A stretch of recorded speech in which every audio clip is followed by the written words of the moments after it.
lip action. Latch it and then pump it like a shotgun. Boobs are back. They said there's beers in there and water. And I was like, I don't know what you said, the second part.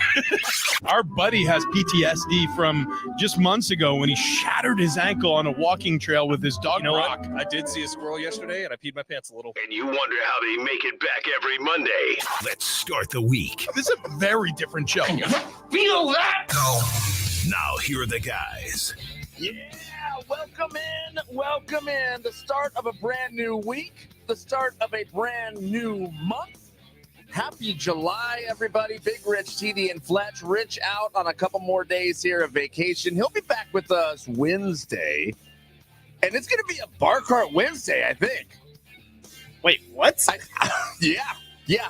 Dominic Giamacareno. You don't remember he asked us about a week, maybe 2 weeks ago? There's no Friday show. Does he know that Wednesday is the busiest day of our lives? I don't know if he cares. America, baby. Yeah. We'll do it. By the way, Bar Cart Friday brought to you by Keg and Bottle. 10 locations all throughout San Diego County. Tony Kanja, owner-operator over at Keg and Bottle. Tony Kanja had himself a weekend. I'm so jealous of everything Tony got to do. He went to Power Slap on my recommendation. He did. And he said it was awesome. Well, also, they put on a spread. Yeah, the spread of food. He got to see some awesome slap fights, which are always cool to watch. I actually watched all the highlights of it. Paige Van Zandt, she won. Incredible. She held her own, man. Incredible. She got slapped the crap out of her about 4 times, and she ended up winning. Yeah, it's slightly disturbing, however, also intriguing. I want to go really badly. And then UFC 303 on Saturday night. I didn't get to watch it live, but I saw all the highlights as they were happening. There were 3 separate first-round knockouts, which Tony was there for all 3 of them. The main event, Alex Pineda, in that knockout was insanity, and Tony got video of it because he was sitting freaking ringside at UFC 303. With Donald Trump Jr., he's sending photos with DT Jr. And Tony was complaining. He was like, yeah, I'm 3 rows back from Dana White. Oh, boo-hoo. By the way, who is this individual he sent a picture of? You know, I didn't know that either. Yeah, I asked and nobody responded, so I just went... But I'm guessing cool. Famous. Yeah, I mean, he looks like an athlete. I don't know who that was, Tony. If you could help us out, that would be awesome. But incredible weekend. I mean, it honestly, as he was sending pictures, I thought, this is the real life Hangover. This is what he's living. Except cooler. Yeah, it was cooler. Very, very cool. But yeah, man, we're back here on a Monday, kicking things off without Richie, who's still out on vacation. Is he still ass in the water, toes in the sand? I think so. Okay, yeah, I think that's cool. he literally gets back Tuesday night, and then Wednesday day we have that crazy marathon. It is going to be insane. Which, Now, by the way, we still have open VIP seating. So I'm talking about. That's exactly where I was getting to. Nicely done, Fletch. Thank you, sir. We have VIP seats for a fireworks spectacular down at the Mission Bay Beach Club. So they have roped off a section for us and all the listeners that want to come and join us. So if you would like to come down, you want a family 4-pack to come down and hang out in the VIP section, let us know. Hit us up on the talkback line or the talkback mic, or email Ben Fletcher at iheartmedia.com. Benjamin. Oh, that's right. Benjamin Fletcher. BenJamin Fletcher at iheartmedia.com. Why'd they go full Benjamin on that? You know, I don't know. So Marty was able to change her name From Martha to Marty. Okay. And I don't need to, but maybe just Fletch at iheartmedia.com. That would work.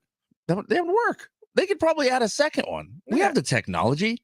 But if you want to, Benjamin at iheartmedia.com. That's where you got to send your email or hit us up on the talkback mic. Let us know you want to go. We'll hook you up one way or another. But we'd love to see you out there July 3rd, this Wednesday. Fireworks. It's going to be a party. We're set up right next to the bar. And, of course, we will be partaking of that bar. Bar Cart Wednesday. It is a Bar Cart Wednesday. So come watch some fireworks with us. It's going to be a good time. There were some fireworks last night at Petco Park. Was that Blink 182? Blink 182. Holy smokes. Did you go? No, I just saw videos of this thing. Okay, if anyone went, hit us up on the talkback mic. I want to hear how that was, because I really wanted to go to that show, and then yesterday came and I was really tired. Yeah, I was beat as well. But man, oh man, the videos from people I knew who went, it was insane. I mean, there were fireworks, out of their mind fireworks coming out of that stage. By the way, yesterday was the 182nd day of the year. Blink 182. Oh, 182nd day of the year. dang, that's cool. And they were at Petco Park. All the small things comes on, and that park lit up. And I'm sure that the Padres heard it on their way to Texas because they're on fire right now, man. Padres are hot, and hearing all the small things at Petco Park, does that not just immediately bring you back to 2022 in the rain as it's coming down? All the small things happens. Padres in the middle of this huge rally, the entire ballpark at Petco just erupts. God, that was a cool moment. Yeah, that was a cool moment. A cool moment over the weekend, though, too, as the Padres take 2 out of 3 against the Red Sox. All of a sudden, Manny looking hot. He's on fire. What a month of June for Manny Machado. He was in the mid 300s for the entire month. He hit 3 home runs in the month, which isn't great, but 2 of them came in the same night. Was that Saturday night? He hit the 2 homers. Yeah. Kevin Acee, his article over the weekend said that Manny was hitting 400 over the past 10 games. Jeez. And 1 for 4 last night. But I mean, Manny all of a sudden heating up. The Padres doing the same. Does that make sense? Sure. I mean, that's what we've been saying all season long. You know, Manny's the weather vane here. Here, all of a sudden, here we go. Yeah, TD. Manny good, Padres good. Yeah. And Manny bad, Padres bad. And see 2022, if you want any further example of it. Manny didn't have Manny had an excellent year in 2022. He was top 5 in MVP voting. They make it to the NLCS. 2023, Manny has a rough year. Padres don't do anything. 2024, first part of the season, Manny was having a rough year, but thank God for Jerks and Profar and Jackson Farrell Merrill to really step up and take some of the load off of his shoulders. And now Manny playing good, Padres playing good. Yeah, I hope that continues. And you know what? It's been since he came out. Where was he when he made that statement about his elbow? He needs to fix his swing, and he will do whatever it takes, even if that means blowing out his elbow. They were playing against the Philadelphia Phillies, and I cannot remember if that was home or road. Yeah, I mean, what was that? 11 games ago. So 11 games ago, maybe 12 games ago, the Padres have gone 9-2 over the past 11 games. All of a sudden, Manny hot. And like you said, Fletch, the ancillary pieces here, the ones that aren't supposed to be playing so well, all of a sudden were playing well while Manny was down. That's kept the Padres into this thing. The Padres now 4 games over 500. I don't know when the last time I've said that. It's been a while. I honestly don't know if it's happened this year. Has it? I don't think it has. I want to say this is their best spread. I can't remember a time where they were 4 games over 500. I'd have to go back and look. If it has happened, it's been once, and it was early on, which I don't think it has. Whatever. They're definitely playing their best baseball of the season right now, TD, and it's everyone. Like Friday and Saturday, watching those games, the way everybody contributed, whether it was Jackson Merrill on Friday night who had the home run, and he had a great quote after the game, and I'll read it in a little bit, or Kyle Higashioka, who still is staying hot while Luis Campusano is on the injured list. And then Manny Machado on Saturday, just putting the team on his back, hitting a couple home runs. It was a laugher of a game. You didn't need the 2 home runs from Manny, but it's good to see, especially it's good to see from Manny Machado, who's had some rough days at Fenway Park. He's always been good there, but when he was with the Baltimore Orioles, obviously Orioles and Red Sox, big rivals, people in Boston still say Manny Machado ended Dustin Pedroia's career with a dirty slide into second base. Yeah. And there's obviously bad blood there. He got booed this weekend. But Manny Machado stepping up, and in places where he gets booed a lot, he generally does pretty well. And Manny Machado played very well this weekend. 9 runs on Friday, 11 runs on Saturday. Sunday, not as good. I mean, 1. Yeah, that looked more like 2022 Padres. They had guys on base all day long. Could not get them in. Yeah, and Friday, Saturday, completely opposite. I mean, they were just playing baseball. It was good to see. And actually on Sunday, the difference with this Padre team was I felt like they could come back at any time. Yeah. I felt like this offense could get fired up and all of a sudden start scoring runs. And that is a different feeling that I have had since 2022. So it's been nearly 2 years. And what's wild with yesterday is people were talking about Matt Waldron, how that was one of his worst starts in his last 10. I mean, the Red Sox only scored like 4 runs, right? Right. But Matt Waldron's over 4 innings. Yeah, Matt Waldron's been so good this year that he gets banged up a little bit in one start, and it's like, oh, fire him, get rid of him. Right. Matt Waldron's going to be just fine. The quote from Jackson Merrill after Friday night's game was incredible. So if you didn't know how young this guy was, just take a listen to this. That was the most dope moment ever, said Merrill, who grew up a Red Sox fan and was playing his first game at Fenway Park. I don't usually like to talk about what I do. I like to talk about the wins, but that was probably the dopest moment. I've watched so many games here growing up, a big Red Sox fan. To come in and hit a homer, it's an unreal feeling. And it was a 3-run shot. It was one of his first few plate appearances at Fenway Park in his career. Grew up going to Boston Red Sox games. What a cool moment for Jackson Merrill. Oh, absolutely. And was that one over the monster? I don't remember. I feel like he hit one of them. I don't know if it was that quote, but was that the only home run he had, by the way? Okay, then I think it was over the monster, which, dude, I don't know. I mean, the Padres taking 2 out of 3 against the Red Sox is fantastic. It's great. You have set yourself up properly. Unbelievable. Now don't go into a skid. Mm-hmm. Don't go to a skid right now. So they got the Rangers. They're going to be out in Texas. Look, if they win this series, this is a great road trip.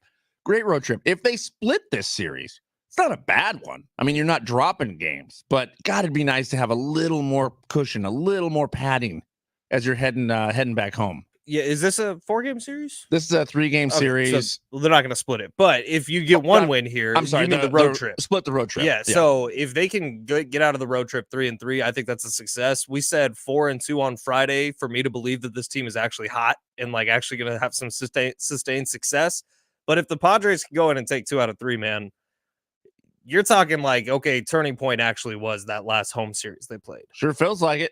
Sure feels like it. And now on the road, let's say they take 2 from the Rangers, come back with a 5-game over 500 pad. And now you're playing the Diamondbacks, which was it last time they got swept? No, it wasn't the Diamondbacks. It was the Rockies. Angels, it was a terrible team. Angels, Rockies, and there's one other team that swept him this year that was bad, but doesn't matter. It doesn't matter. If they can come back home 5 games over 500, and then you're talking about the gap between them and the Dodgers actually closing, like, I do not want to do this right now because I know that the pie is going to get slammed in my face, but they're 7.5 back of the Dodgers right now, and like that gap is doable. You know what? It is, but live in a vacuum. Just go out there and start racking up wins. Don't look at who you're chasing yet, in my personal opinion. Just go out there and start racking up wins. It's not, you're not trying to chase anybody down.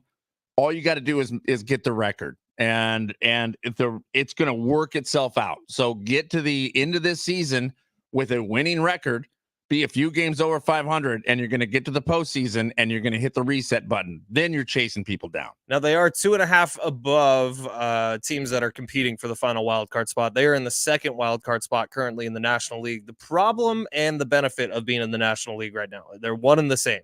The benefit is people behind the Padres kind of suck so far this year. The problem is they're all grouped up very close to where the Padres are. So there's about 7 teams right now competing for three spots for the National League wild card. And I think it's time where you can start actually talking about playoff positioning. And so the Padres need to sort of keep the foot on the gas here because they're not building as much ground as you would think they would be on the rest of the National League. They're not building a big enough gap right now. They're only 2.5 games up. So when you look at what's happening over the next couple months as we lead into September and October, the Padres probably need to keep this pace going a little bit, which is wild to say, but you would think after this 9 out of their last 11 wins, you would think that there'd be a bigger gap built, and there's really not. Right. But there's 70-some games left, so it's also difficult to look at the playoff picture and go, oh, well, let's see. They got a 3-game pad, or they got a 2.5-game lead. That 2.5 game can get swallowed up literally in 3 days, 2 days. And, you know, if you're losing to the wrong people, and now all of a sudden it's a dead even race. It's an even heat. So with this many games left, it's very tough, but you're right. They can't start losing them. Otherwise, this is going to fall apart quick. All right. It's that time because we don't have it open yet, but it's royalty free and it's halftime. Fletch, what do you got for us? We'll start with the Padres, and we'll get back to the Padres in a little bit, but they do take 2 out of 3 from the Red Sox this weekend in Boston with offensive explosions on Friday and Saturday. Yesterday, Padres had plenty of chances. They do end up falling in the rain 4-1. Day off today before they start a 3-game series with the Rangers in Texas. All right, NBA. News was fluttering last night. Klay Thompson and the Warriors parting ways. We don't know where he's landing yet. Lakers rumored to be a top landing spot for the shooter. Paul George done with the Clippers. He is on the 76ers now. Chris Paul leaving the Warriors to sign with the Spurs. James Harden signs a 2-year, $70 million deal with the Clippers. And in the Olympics, Simone Biles officially making the gymnastics team as the Olympics do begin on July 26th. You pumped for that, TD? So pumped. I watched a clip of what'd they call it? It was the men's gymnastic artistry team. Sweet. Cool. Let's do it. USA. What was it? Just It's the gymnastics team. They just added another name to it. was it? Wait, hold on. Is it like the floor routine for the women? I think it's well, the men do have different events than the women do. Like the pommel horse, I don't think girls have that. Oh, I don't know. They don't have that? The one where they swing around in a circle on the thing? Yeah. I don't think Women don't do that? I don't think so. I could be wrong. Would. But I don't know if the men have a floor routine. I don't think they do. So I could be wrong. Maybe that's what that is. I could be wrong. Okay. I don't know. I have no on. idea. If If I'm talking Olympics gymnastics, I'm way out of my depth. we're going to be talking to our Olympics gymnastics expert. We won't be, actually. We'll find someone. Yeah, we'll find somebody. UFC 303, that is something I know about, was incredible, man. The knockout in the first 30 seconds in that fight in the prelims, and then Alex Pereira in the final against Yuri. Yuri now 0 for 2 against Alex Pereira, both times being knocked out early in fights. This one was brutal. It was violent. Did you see any of it? I saw what Tony sent. Oh my God, that hit. And you could hear it on Tony's camera, how loud it is. It feels like a wooden bat smacking somebody in the face. Yeah, it's crazy. Did you pay for the fight? No, because we had Kendall's big graduation party on Saturday night. So I was keeping up on my phone with everything. And then on the Uber ride home, I actually popped up a stream on my phone and watched the last That fight. was clearly paid for. Oh, yeah. Yeah, definitely. $80 for 30 seconds. Yeah. Done. And well worth it. It would have been that. What a fight. I knew Tony was at the fight, and then my brother-in-law Dave was at the fight. Wow, what the heck? Because this was supposed to be Conor McGregor's return, right? Yeah, this was going to be his triumphant return to the octagon. But when it got announced that Conor was out and Alex Pereira was stepping in, everyone was like, well, that's a better fight. Alex is a better fighter at this point than Conor is now. Right. And so, but tickets got split in half. Now, I talked to my brother-in-law, and he said that there were still a ton of Irish people in town who clearly paid for the trip, booked the hotels and everything while Conor was still the main event. Yeah. And then they just came anyways because they're like, well, weekend in Vegas, we still got seats. But I guess my brother-in-law was able to get pretty badass seats for about half the price that they were selling Conor's. Do you know what they were going for? I don't. He said they were pricey. Yeah. But I would imagine where he was sitting, he was on the second level, first row. It probably still would have been $1,000 a seat. Wow. Yeah, if it was Conor. So seats. Now I bet you it was about 500. That's crazy, man. It's crazy to see the celebrities that roll out to these fights as well. Dana Smart. Yeah. He thought this whole thing up, man. He was like, the more celebrities I can get involved with this, the better it'll sell to other people. Well, it's the old school boxing matches where the big names would come out to see Mike Tyson fight. And if you were part of the who's who, you were at the Mike Tyson fight. That's every UFC. And there's a bunch of them, man. Were you a little surprised Trump wasn't there? Yeah, a little bit, actually. He So goes was to I. almost all of them. It was like right after the debates, right? Like 2 nights after the debates. You would think like his name's up on the list. You would think he would want to be there. We want cameras on it. Yeah. Well, DT Jr. there in his absence, I guess. What a wild night. Yeah. Very wild indeed. But yeah, you're right. I would have thought he would have liked cameras on him at that point. But yeah, who knows? I don't get the gig. Whatever. But Can we go? Yeah, I'll spend money. We should probably get $1,000. I don't know spend about $1,000 for a ticket. No. Well, okay, maybe next time Paddy the Baddie's fighting. I know he wants to fight in Ireland, but if he ever has a Vegas fight again, we could reach out to his camp. We We'd be should like, go remember to you gave us Ireland. hats one time? So That's now right. we can and signed bottles of Howlerhead. Signed bottles of Well, he gave those to Tony, and Tony gave those to us. Right, but we Yeah. could send a picture and be like, remember when you gave this to us? And act like we're better friends than we are. Right. And then we'll also be wearing his hats that he gave us with a gigantic joint on them. Yeah. Those are the ones. We should go to Dublin.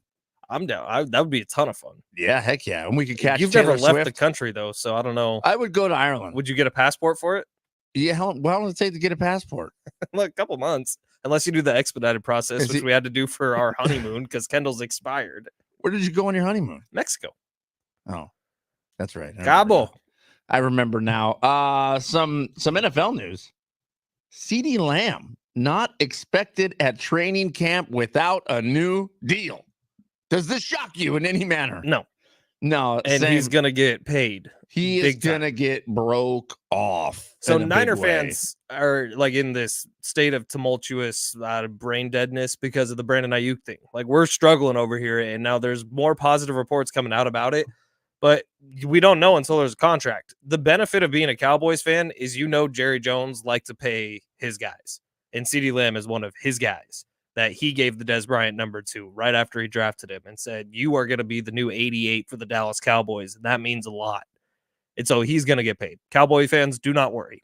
Yeah, I'm not sweating that there won't be a deal here at all. Now, it's going to be massive. It's going to be a huge chunk of change. Now, the Ayuk deal out in San Francisco, I am not convinced that that's going to happen.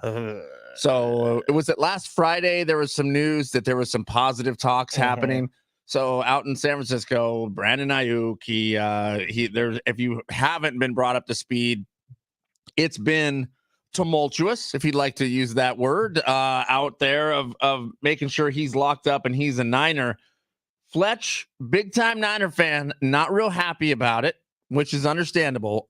What did it start with? A Twitter video or a TikTok? TikTok that his girlfriend posted, girlfriend/baby mama. Right, on purpose. Yeah, 1,000% on purpose of Brandon Ayuk saying, hey, look, they don't want me back out there. And that was it. That's all. He was talking to the starting quarterback for the Washington Commanders. Right. And then there was rumors that that things were not going well, that Brandon Ayuk was going to be leaving. Now, all of a sudden, there's talk of, oh, wait, they are working it out.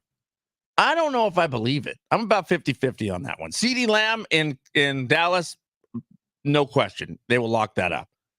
Brandon Ayuk, you might see him playing in Dallas. Who knows? And there's definitely question marks. Not Dallas. I would say Pittsburgh, Washington. Those are the two most likely landing spots. If there's a trade that's going to happen, I can't imagine. But they said that they already tried to not tried to make a trade, but the Niners reached out to the Commanders, and the Commanders were like, yeah, you're asking too much money or too much prize or pick value. Right.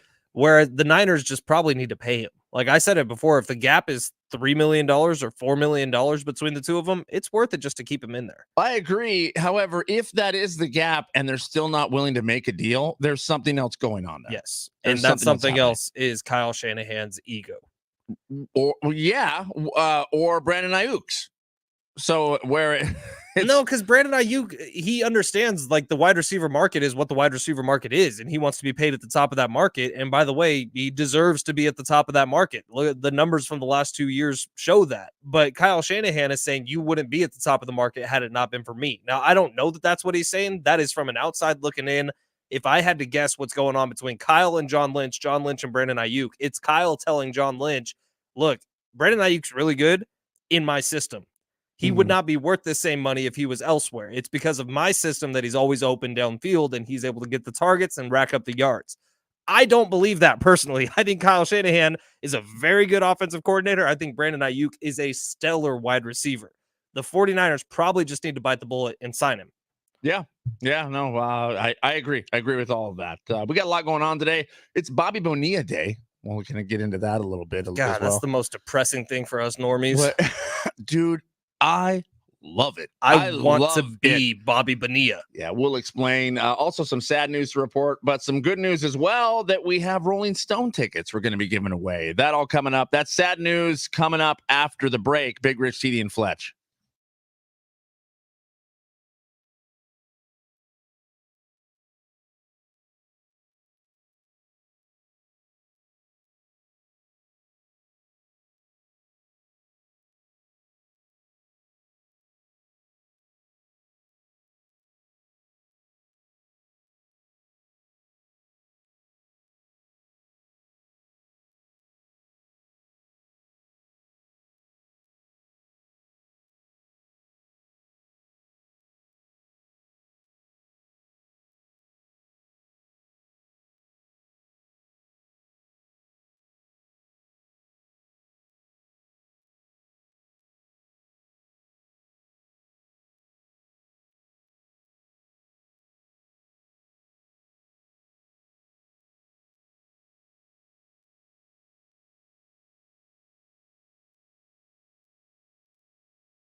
This update is presented by Project Clean Water. Starting off with the Padres, they take 2 out of 3 from the Red Sox this weekend in Boston with offensive explosions on Friday and Saturday. Yesterday, Padres had chances but fall 4-1. Day off today before they start a 3-game set with the Rangers in Texas.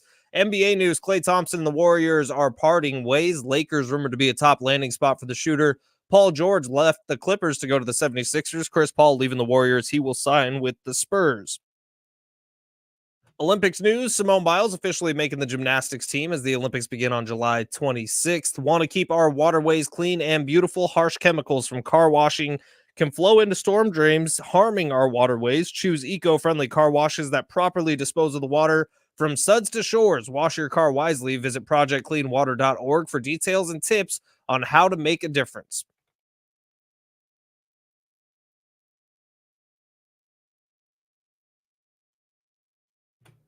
Big Rich, TD, and Fletch, San Diego Sports 760. The big fella, Rich Ornberger, still off for a couple more days. TD and I will handle it until he gets back on Wednesday. He is toes in the water, ass in the sand, probably drinking a Mai Tai as we speak. But hit us up on the talkback mic. That's a little microphone icon right next to the play button when you're listening to San Diego Sports 760 on the free iHeartRadio app. Danny Vietti, CBS Sports, is going to be joining us in the 8 o'clock hour to talk about this resurgence of the San Diego Padres, who are basically the hottest team in baseball over the last 10 games. We'll get back into more of that. But the Olympics coming up July 26th. I don't know how much of an impact that really makes on everybody today because, well, let's face it, the Olympic ratings haven't been great over the last few times. And in Paris, the Olympics are going to be going on probably while we're asleep for the most part. But Simone Biles making the team. That was a splashy news online yesterday, went viral as Simone Biles making her third Olympic team, one of the great American athletes, looking to take home another gold. Is that something that will bring viewers to the television this year in Paris, TD? Probably yes. But I'll tell you what, when Simone Biles dipped out of the last one because she had the yips, right? I felt betrayed almost. I mean, because she was supposed to be our girl. Now, I spoke to a lot of different. Actually, I spoke to a former trainer of Simone Biles, and she was like, nah, if she went out there with the yips, it actually hurts the team. So if she went out there and just blew it, the overall numbers would be diminished for the entire team. So she's actually helping the team. I just thought, how do you bow out? It's USA, baby. It's USA, the land of the free. Okay. Yeah, I remember all that. There was some crazy hot takes going on around that time talking about her, but I remember seeing a clip like that go viral, and unfortunately it wasn't from you, but a clip talking about, well, if she would have gone out there, she would have ended up hurting the team. I also saw a clip where if she would have gone out there and not been 100% mentally locked in, she could end up really hurting herself. Yes, like that physically. That as well. Now, I do really like her. She, I think, is amazing on so many fronts, all fronts, really. She's a fantastic individual. So does that, when I see her again, when she comes back for this Olympics year, does the past get erased? Probably. It probably I think goes it will, away, especially if she goes out there and is as dominant as she is. And like, let's face it, since Michael Phelps, we haven't really had that dominant Team USA superstar, except for when Simone Biles did it and really put the whole country on her back and like a one gold basically single-handedly. She's incredible, man. If she can go out there and do it again for Team USA, everyone forgets about last time. Yeah. I mean, that's what my gut tells me as well. I'm excited to see her. How do you root against her? She's our Michael Phelps now. She's our Michael Phelps now. Because I can't name a swimmer. Can you? No. Unless Katie Ledecky is still a part of it.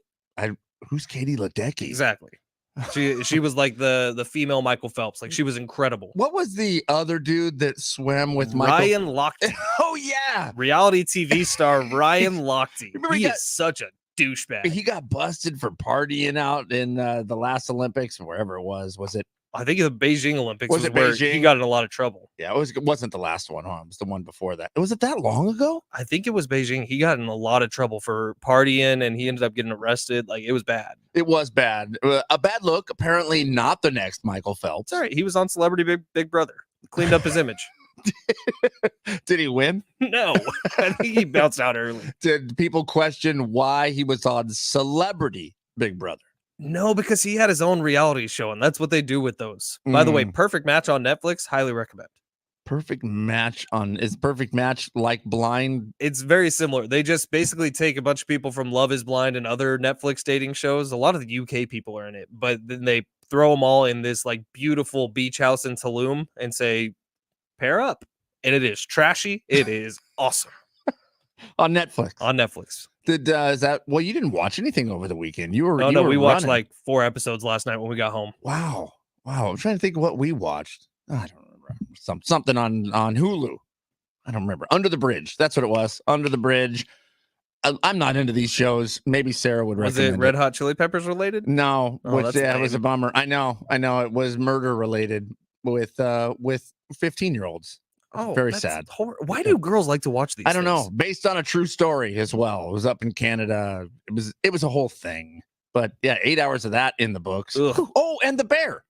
We Oh, the finished new Bear. season? Yeah, Bear's all done in the books for us. I haven't as even well. started season 2, and I know it's great, and everybody tells me it's great, and I should be watching it. And I really like the first season. I have no idea why I haven't tried to keep going. I don't know either. Now, what's funny is The Bear, I absolutely love. I will watch it with pure intent. I can't take my eyes off it, but it also makes me feel wildly uncomfortable with the amount of arguing that goes on in that show. Because it's all just bickering Yeah. the whole time, and it's so quick moving. There's fast cuts everywhere. It really keeps you in. It is one of the fastest moving shows I think I've ever watched. Now, something to get you really excited, and this wasn't a what we're watching segment, but it's turned into it, and we will get to Dickie V, who's a personal hero of mine. Mhm. But Stranger Things star Maya Hawke, who plays the ice cream scooping girl, That's Ethan Hawke's daughter.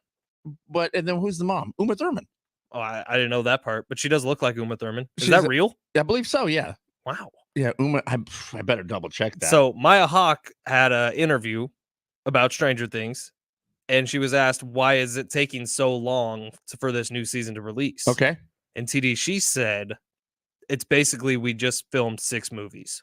Wow. Or 8 movies, however many episodes there Yeah. are. She was like, they take so long to write and they take so long to shoot because all of them are like an hour and 45 minutes, and they're all Sweet. basically movies. I love Stranger Things. Confirmed, by the way. That's Uma Thurman's daughter. I love Stranger Things. I think it's absolute perfection. I can't get enough of it. I'm sad it's going to end.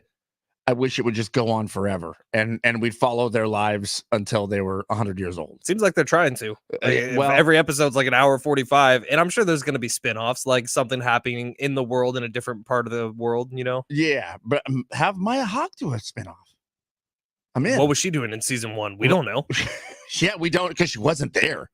She didn't show up until season 3 or 4. 3 or 4. 3, yeah. She I was think scooping ice cream It with was 3. Steve It was in the 3. mall. Yeah, that's correct. Some sad news. Actually, first I'm going to tell you that we have Rolling Stone tickets to give away. They're going to be at SoFi Stadium July 10th. That's a big prize. Tickets and info, Ticketmaster.com. That is a big prize. Actually saw Rolling Stones a couple years ago out at SoFi Stadium. Unbelievable. I mean, it was unbelievable. These guys are old, and you don't know it. It's the Rolling Stones out there. It's the real deal. This is kind of those once-in-a-lifetime shows. You got to check it off the bucket list and say you saw them. Mick Jagger did an interview a couple years ago where he said they, on their tour, like they have an entire bus that's just a gym, and he forces everybody in the group to work out for like 45 minutes a day. God, I'd quit that band so fast. I know. Working out. Yeah. But some sad news. We keep putting it off because it breaks my heart. Legendary ESPN broadcaster Dick Vitale announces on social media Friday that his latest biopsy revealed a new cancer. He's actually going to undergo surgery for it. It's in his lymph nodes now, which I don't know which ones, but I mean, the cancer's spreading is what's happening. So 3 years ago, he made his first announcement, and that was heartbreaking. And then it seemed like he was getting better, and now he's not. College basketball is not the same without Dick Vitale. And you really felt it this year because he really wasn't doing that much. And this sucks because I grew up listening to Dick Vitale screaming every time someone make a 3-pointer. It's from 3, baby. Yeah. He's iconic. One of the greatest to ever do it. Yeah, hands down. And one of the greatest, you might not even need to say. You could say the greatest to ever do it. And we may say that in just a short time here because Dick Vitale doesn't look great in my personal opinion, but man, oh man, absolutely iconic. I mean, his vernacular is now part of NBA and college Yeah. hoops, just basketball in general. I did a speech his contest. Vitalisms. Yeah, I did a speech contest in like third grade where like part of the speech I was doing a Dickie V impression, and I don't think any other third grader knew what the hell I was doing.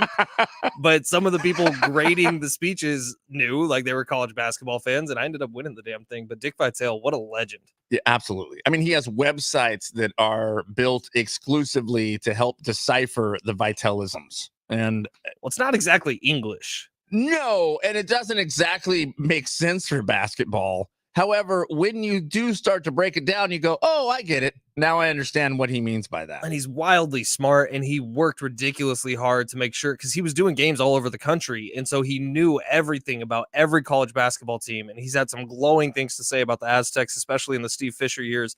Like, Dick Vitale is just one of the most knowledgeable, talented, funny human beings to ever walk the earth. And when you pair all that together and you add in his voice, which is like not what you would consider a good broadcast voice, but it worked for the broadcast because it brought in a little colorful imagery and he made it a great broadcast voice. Yeah. I mean, the NBA Jam is meant to sound like Dick Vitale. You know, it's the sports world. Basketball is better for it because of Dick Vitale. So we're going to keep our fingers crossed here that things can work out there. But man, some sad news to report. There are some new news in the NBA. There is some new news in the NBA. A whole bunch of things going on. So we're going to break all that down. And those Rolling Stone tickets coming up. Big Rich, TD, and Fletch.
All right, Heart Radio Music Festival, it's back, and you can win. No, that's old. I don't think you can. Can you do that? Nah, you can buy them right now at AXS.com. Camilla Cabello, Doja Cat, Gwen Stefani, a whole bunch of peeps are going to be out there in Las Vegas, September 20th and 21st at T-Mobile Arena in Las Vegas. 2 nights, 1 stage. Like I said, you want to buy tickets, AXS.com.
Happy July 1st.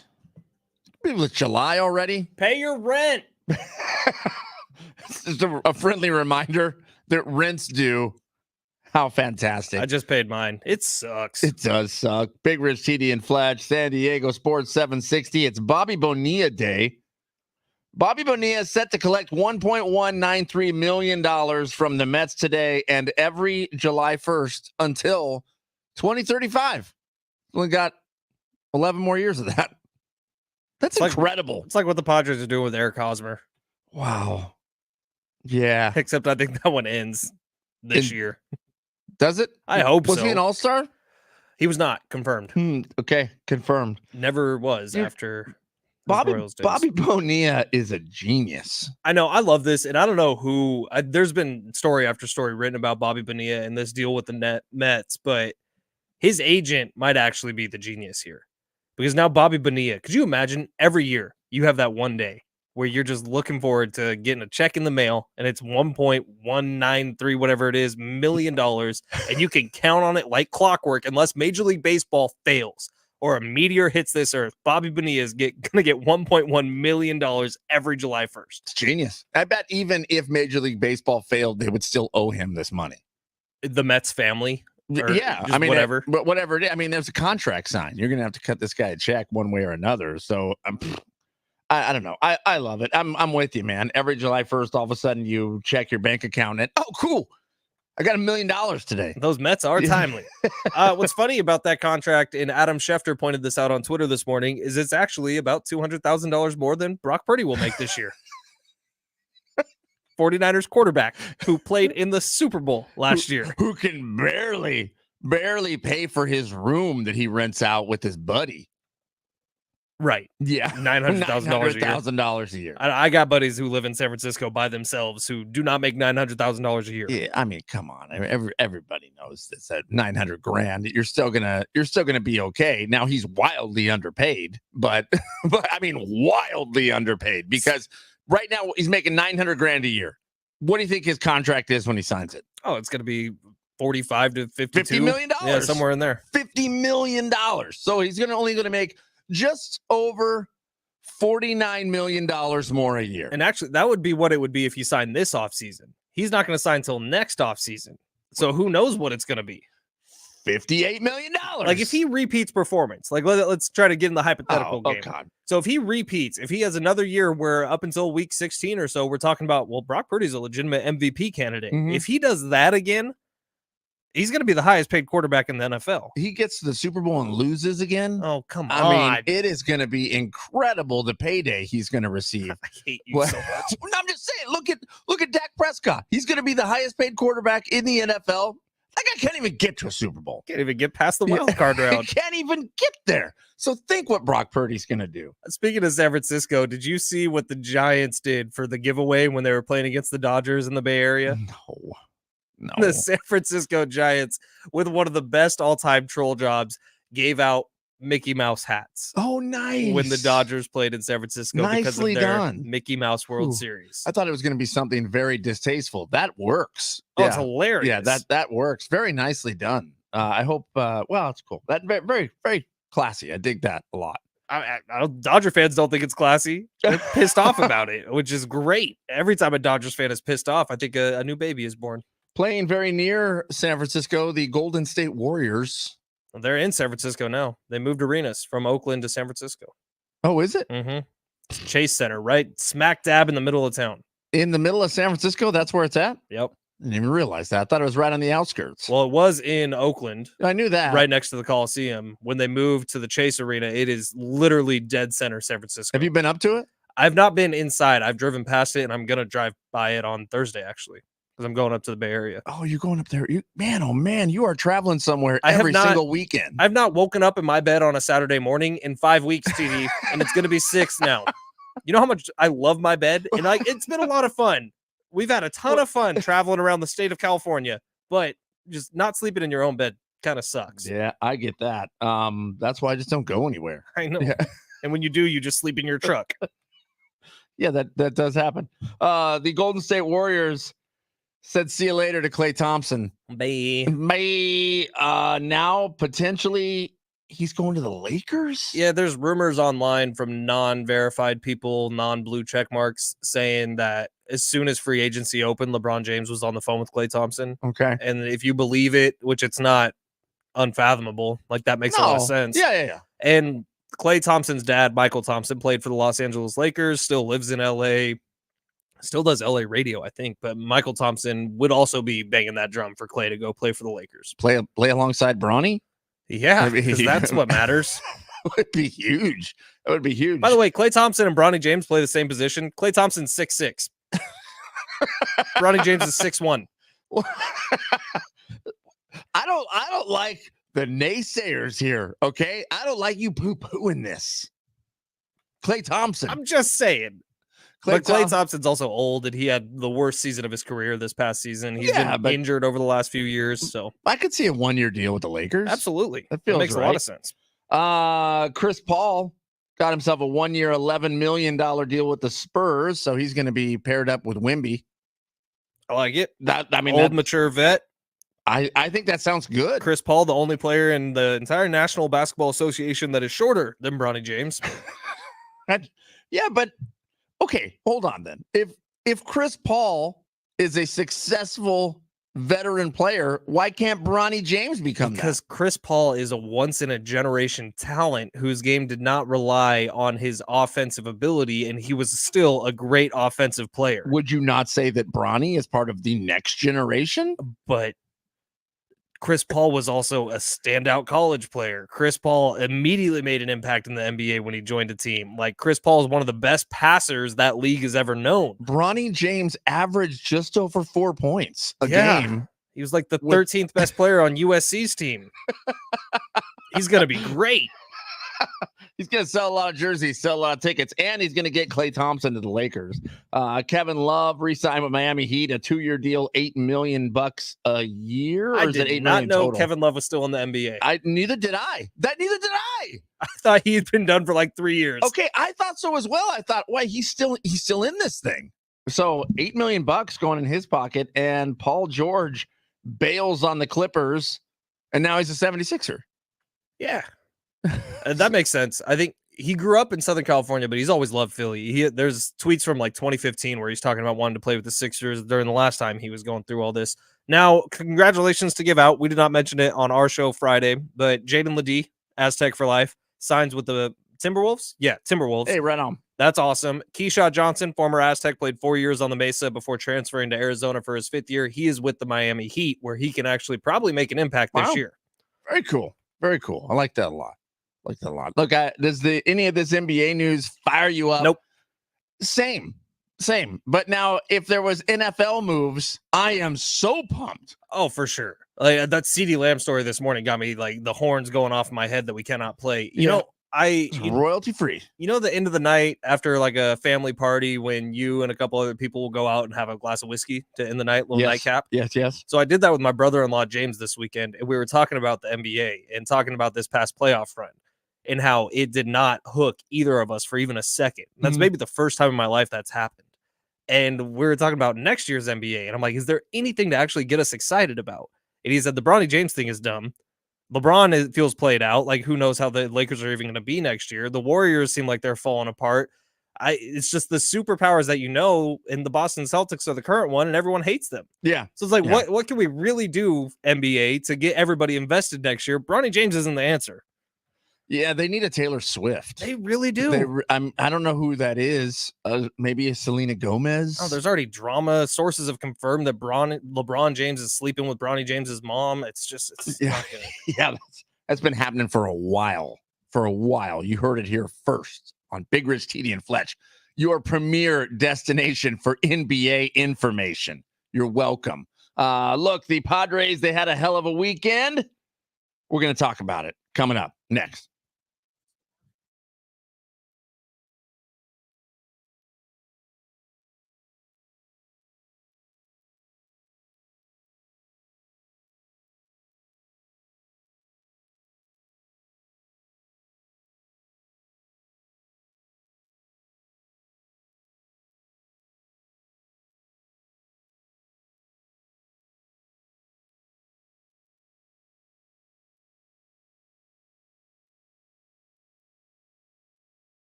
And it's hour 2 on Big Rich, TD, and Fletch. This update presented by Taco Bell. Sticking with the Olympics from Big Voice Guys. Simone Biles officially making the Olympics team with gymnastics. The Olympics will begin on July 26th. Padres take 2 out of 3 from the Red Sox this weekend in Boston.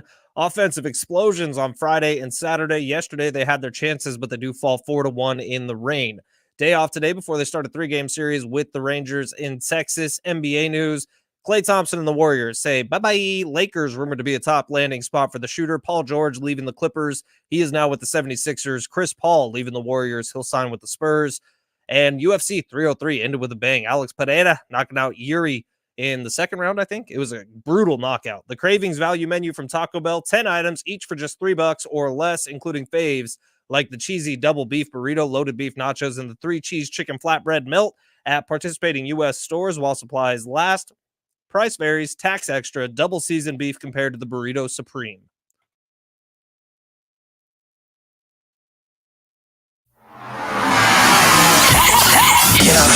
It's Big Rich, TD, and Fletch on San Diego Sports 760. 5 out of 6 ain't bad. Padres win 2 of 3 out in Boston. Now it's 3 in Texas.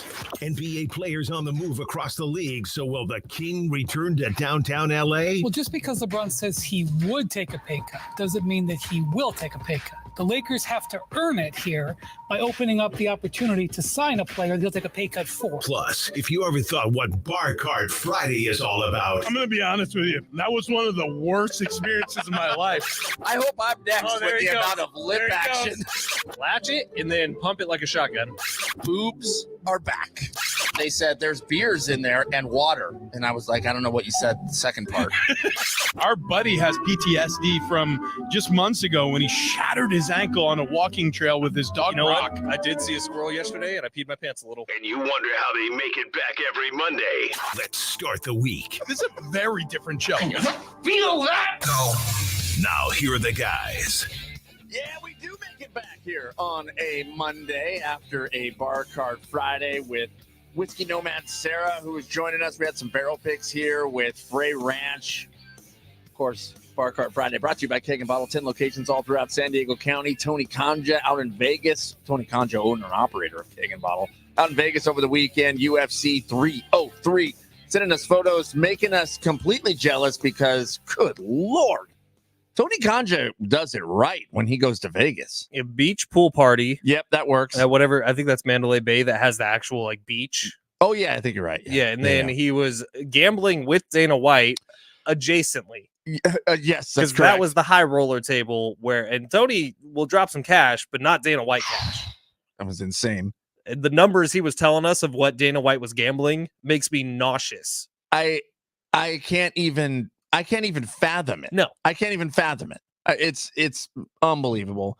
As well as the professional slapping. Yeah, power slap. Yeah, that's correct. And then the UFC fight. And then we didn't hear from Tony after UFC 303. So I'm hoping he's back. I'm Yeah, hoping everything's okay. He sent us the video of the final knockout of the Alex Pereira fight, Mhm. and then we have not heard from him since. Yeah, and then celebrity photos along the way after that, and then he vanished. So we may have to do a I want to wellness be check. Tony when I grow up. Yeah, no kidding. That's what I'm saying. Big Rich, CD, and Fletch. Rich out for just a couple more days on a well-deserved vacation. Needed some rest, so he's ass in the water, toes in the sand. I don't know what comes after that line. Yeah, I don't know. Drinking his hand. Hands in the water, toes in the sand, beer in my hand. That's the one. Life is good. Today. That's the one. Life is good today. I don't know So- what he told you, but he told me that he was like just really sick of you and he needed a break.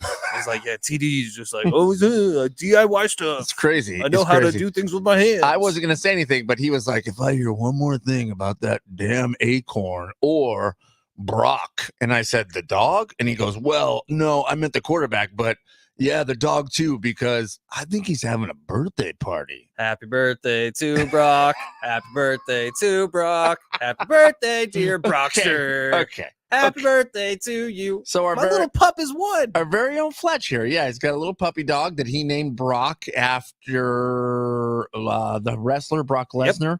Okay. 1 year old today. Is that confirmed? You know his birth date, or you just arbitrarily pick a day? I think that was the date he got rescued from Mexico. Okay.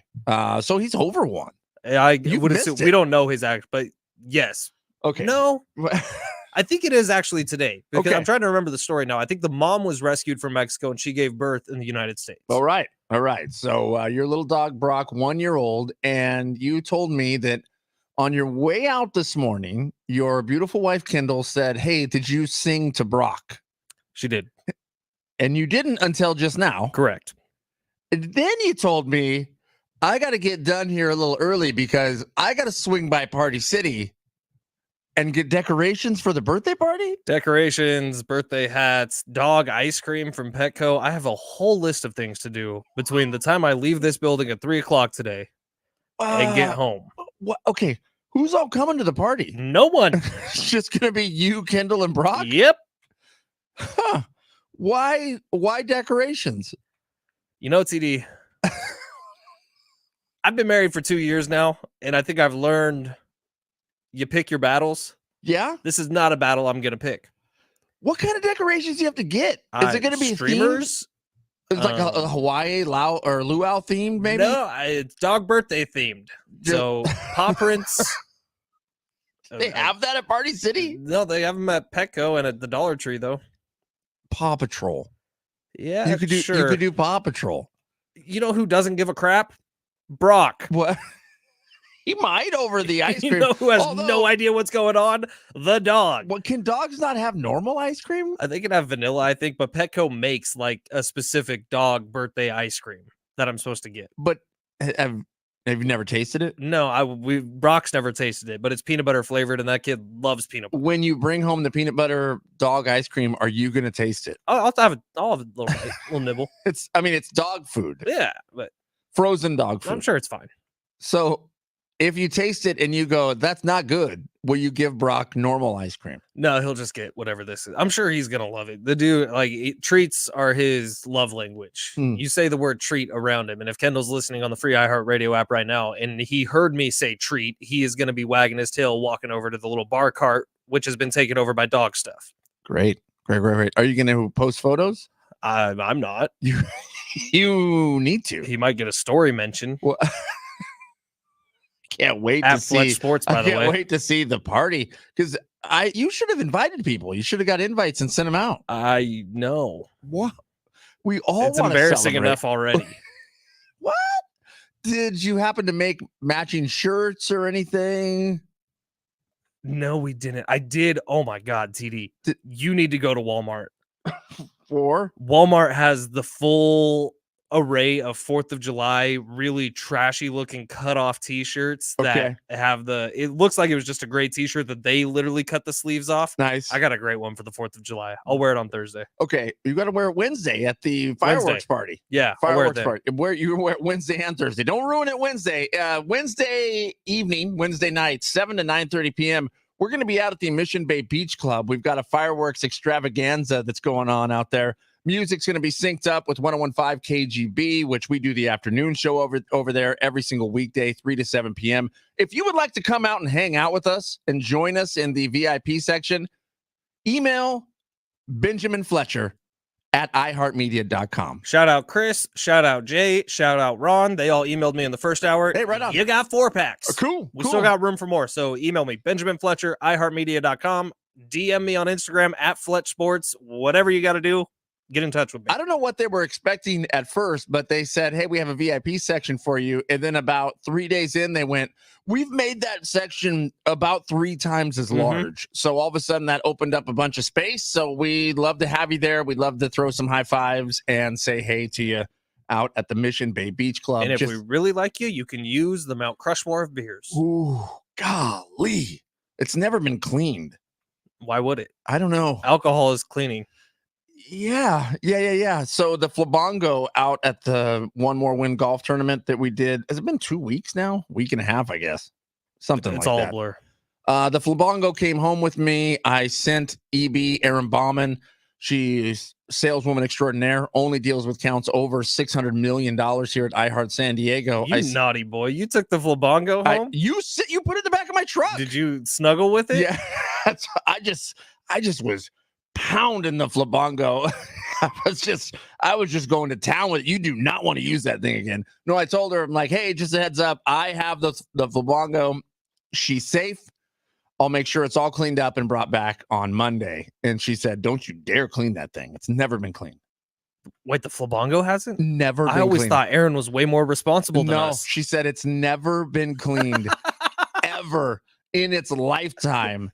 That flabongo's got to be a couple decades old. Yeah, they got it when they were like in college. Right. That's what I'm saying. Well, how old is it? She's like 29. Yeah. So it's, I guess, a few years old. That might be too old. Yeah. Yeah, it's true. It's very true.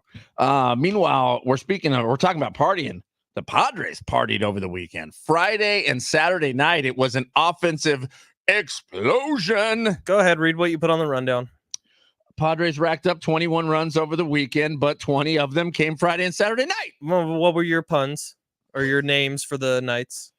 Friday was a 9-2 Boston Strangler, and Saturday was an 11-1 Beantown beatdown. You happy with those? I feel like, yeah, I am. I am very happy with those. I mentioned that over on News Radio 600 Kogo this morning, and they sat there in silence and said, did you think about what you wrote? And I said, yeah. And they went, you think that violence is okay? And I said, yeah. Yeah, I feel like it works. Look, the Padres beat up the Red Sox on Friday, Saturday. Is the Boston Strangler a real thing? I thought it was the Scranton Strangler. No, I think the Boston Strangler is well, maybe I made this up now. I feel like that's a real thing.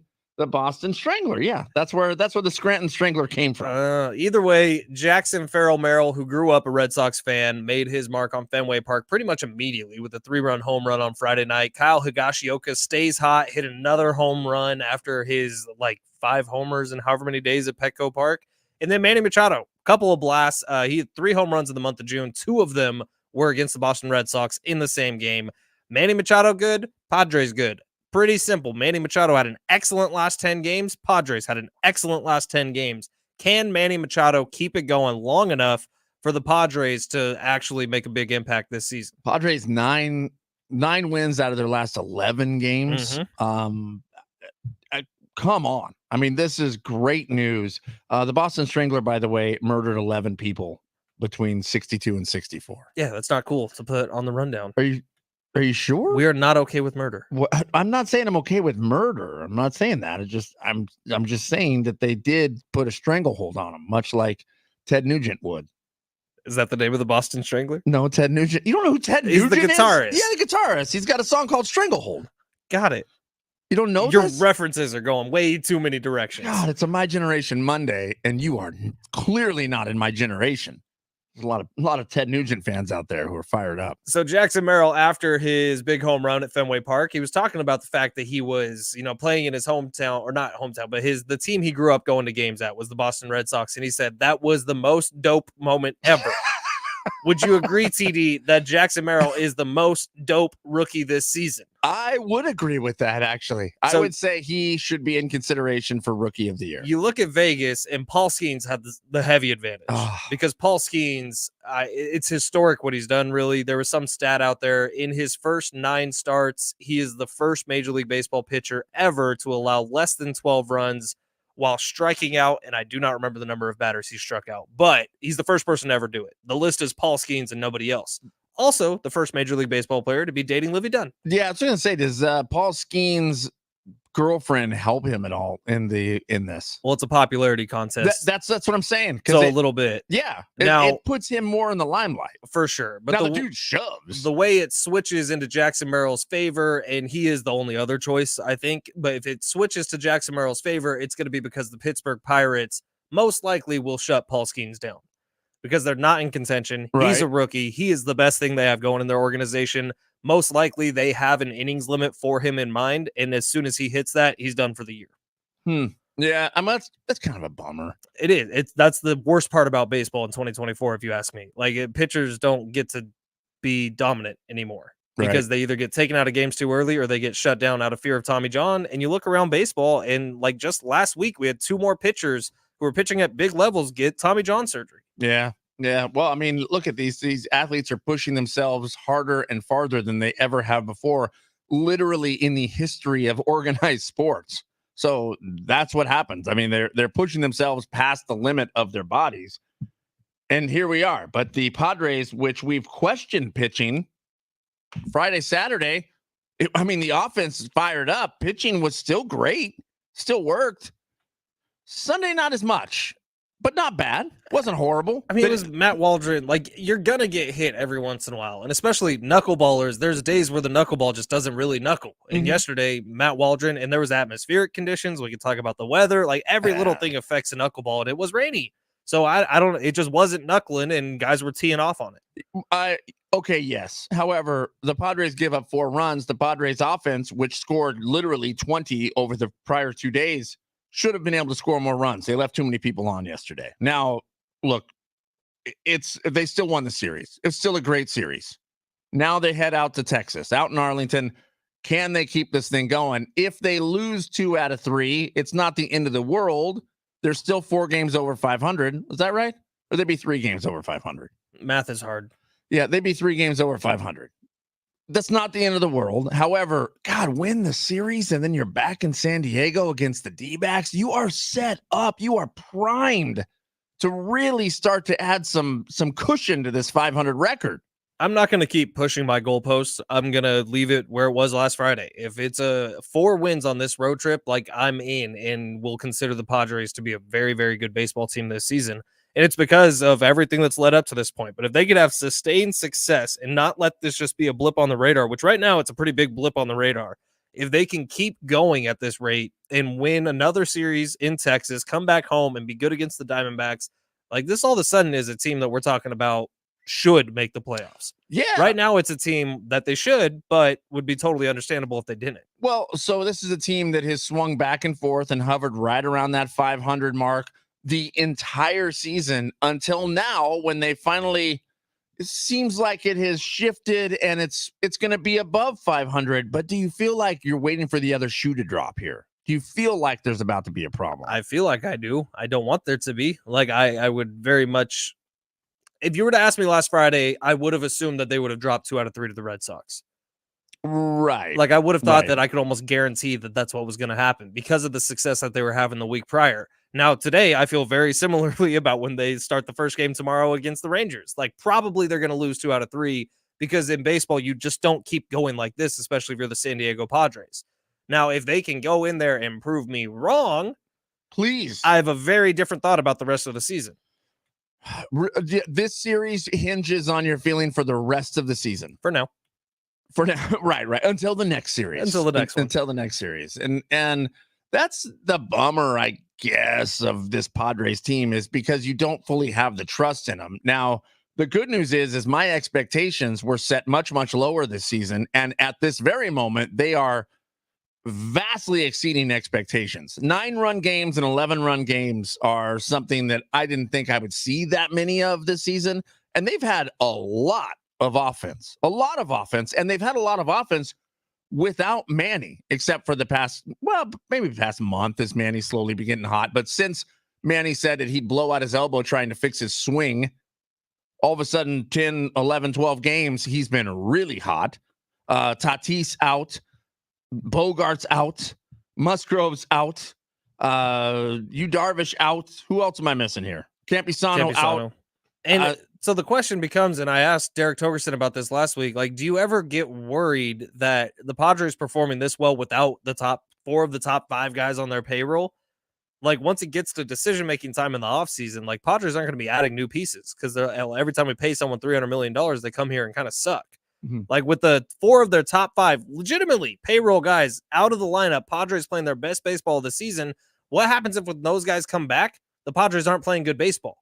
You know what I mean? Like, what happens if they come back and a losing streak ensues? Right. That then turns the entire definition of what Peter Seidler wanted for this team upside down on its head and gives the front office all the ammunition in the world to cut way down on payroll and go into next season as a bottom 3rd team in terms of money. Yeah.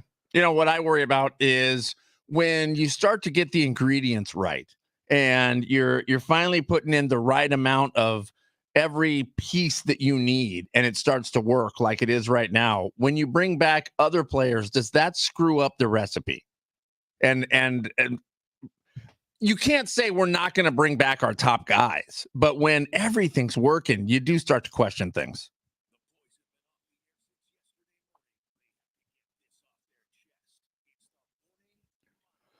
All right, I will kick things off here. Big Rich, TD, and Fletch here on the very first day of July.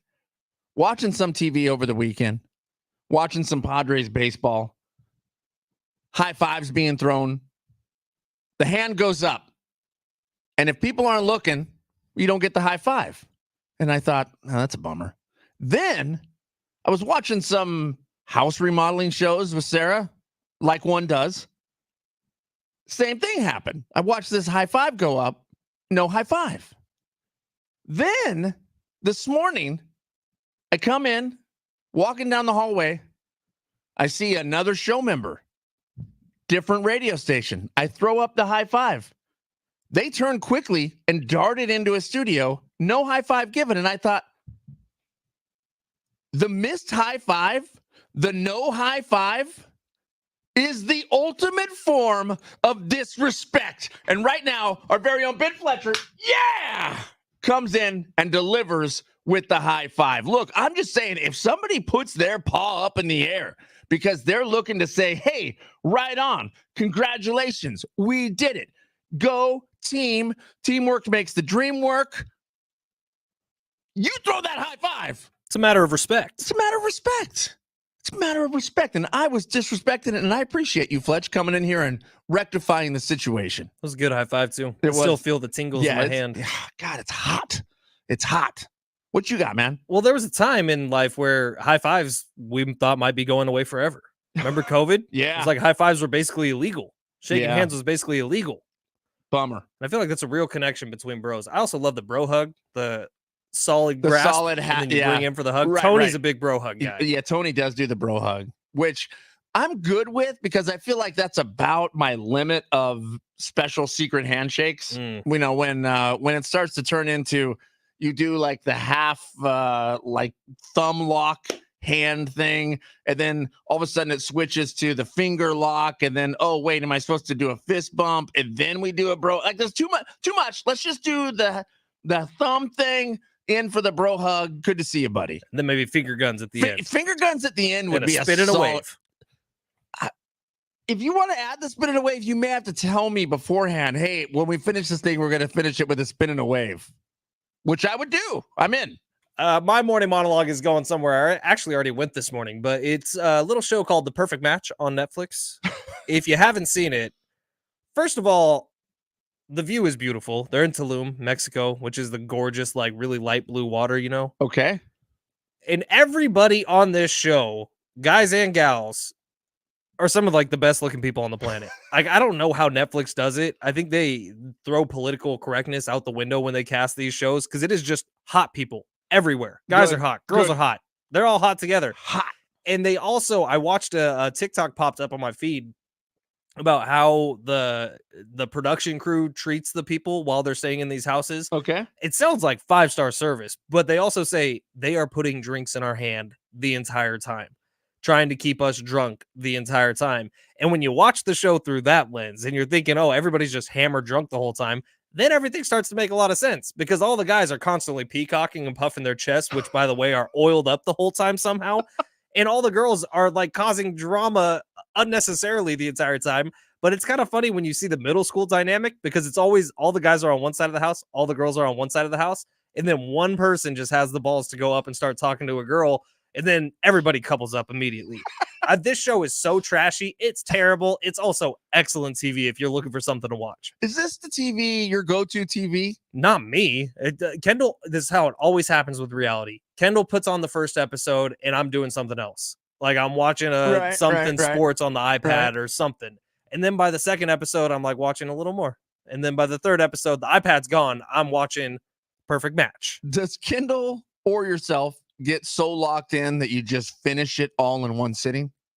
Frequently. Yeah, that's happens in my house too. Sarah will put something on. It's usually some sort of murder mystery. That's usually the of where it goes. Is Sarah watching the Gypsy Rose Blanchard Lifetime show now? No. The chick that coordinated hasn't mom's watched murder. that. No. Kendall is.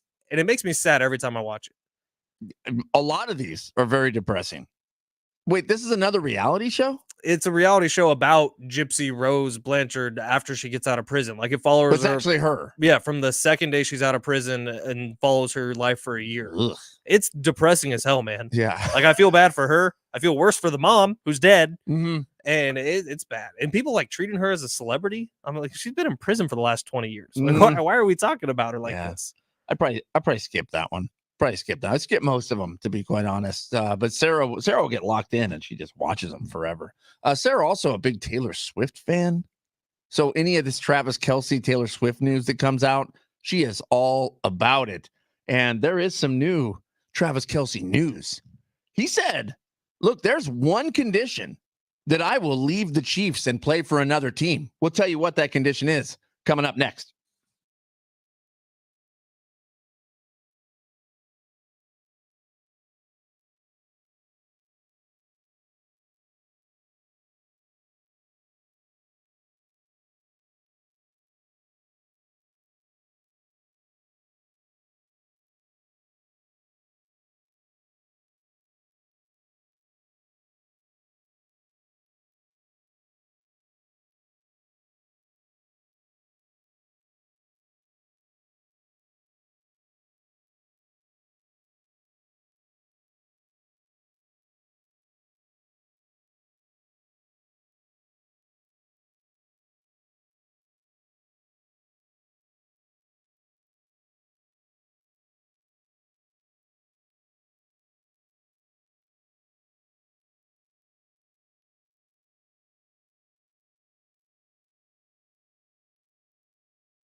This update is presented by MGM Rewards. Starting off with the Padres, they took 2 out of 3 from the Red Sox this weekend in Boston with offensive explosions on Friday and Saturday. Yesterday, Padres had plenty of chances, but fall 4-1. Day off today before they start a 3-game series with the Rangers in Texas. NBA news, Klay Thompson and the Warriors have officially parted ways. Lakers rumored to be a landing spot for the shooter. Paul George left the Clippers. He is now with the 76ers. Chris Paul left the Warriors. He is now signing with the Spurs. Olympics news, Simone Biles officially making the gymnastics team. The Olympics begin on July 26th. And UFC 303 ended with a bang. Alex Pereira knocking out Yuri Prohaska in the second round, 13 seconds left in the round. Hey, pool season fanatics, your summer persona is calling. It's time for sun-soaked party scenes at MGM Grand. New luxury cabanas at the Bellagio and Sandy Beach living at Mandalay Beach. Show off your poolside only with MGM Rewards. Visit mgmrewards.com for details.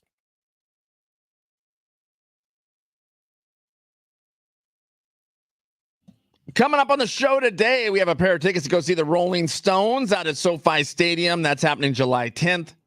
Deets and seats, Ticketmaster.com, or just keep it locked in here for your chance to win those. It's going to be coming up very, very soon.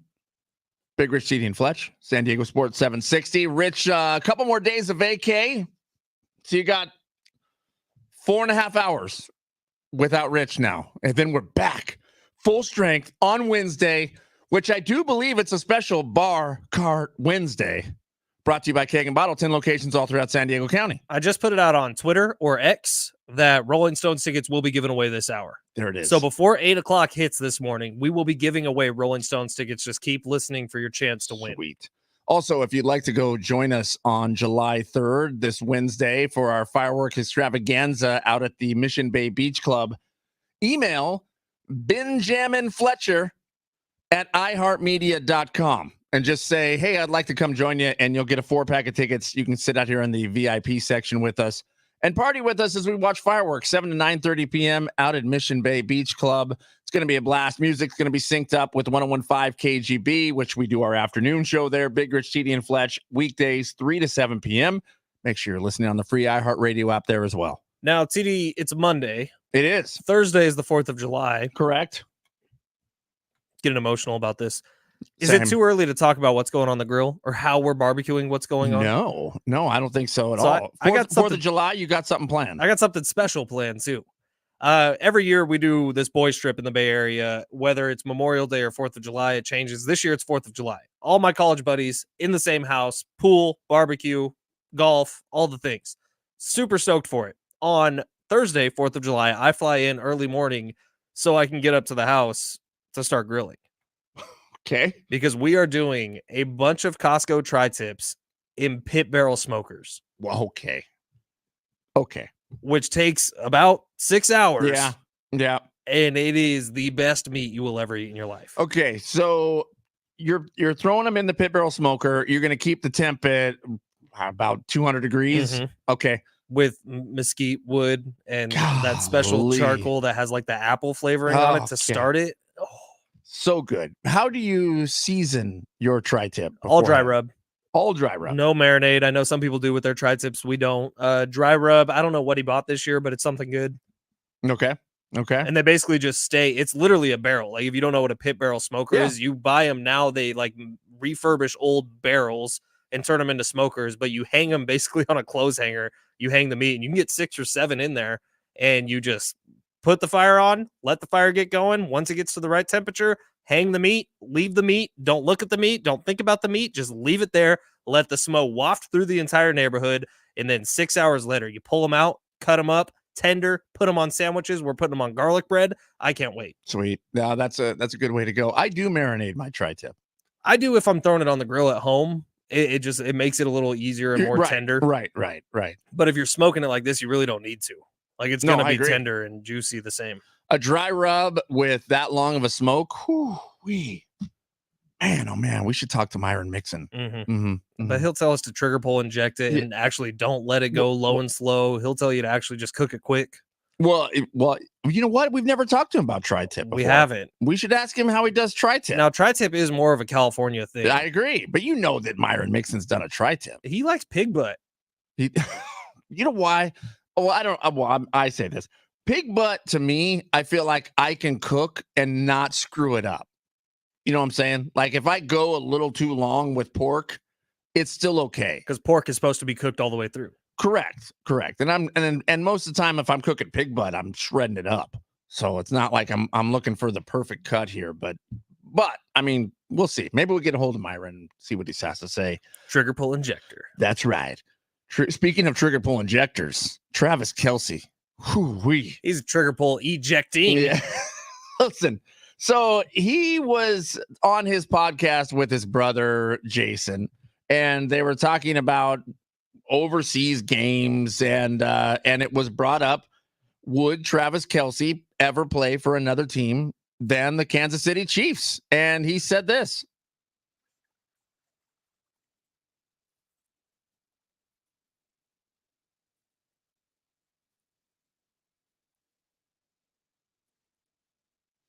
Wow.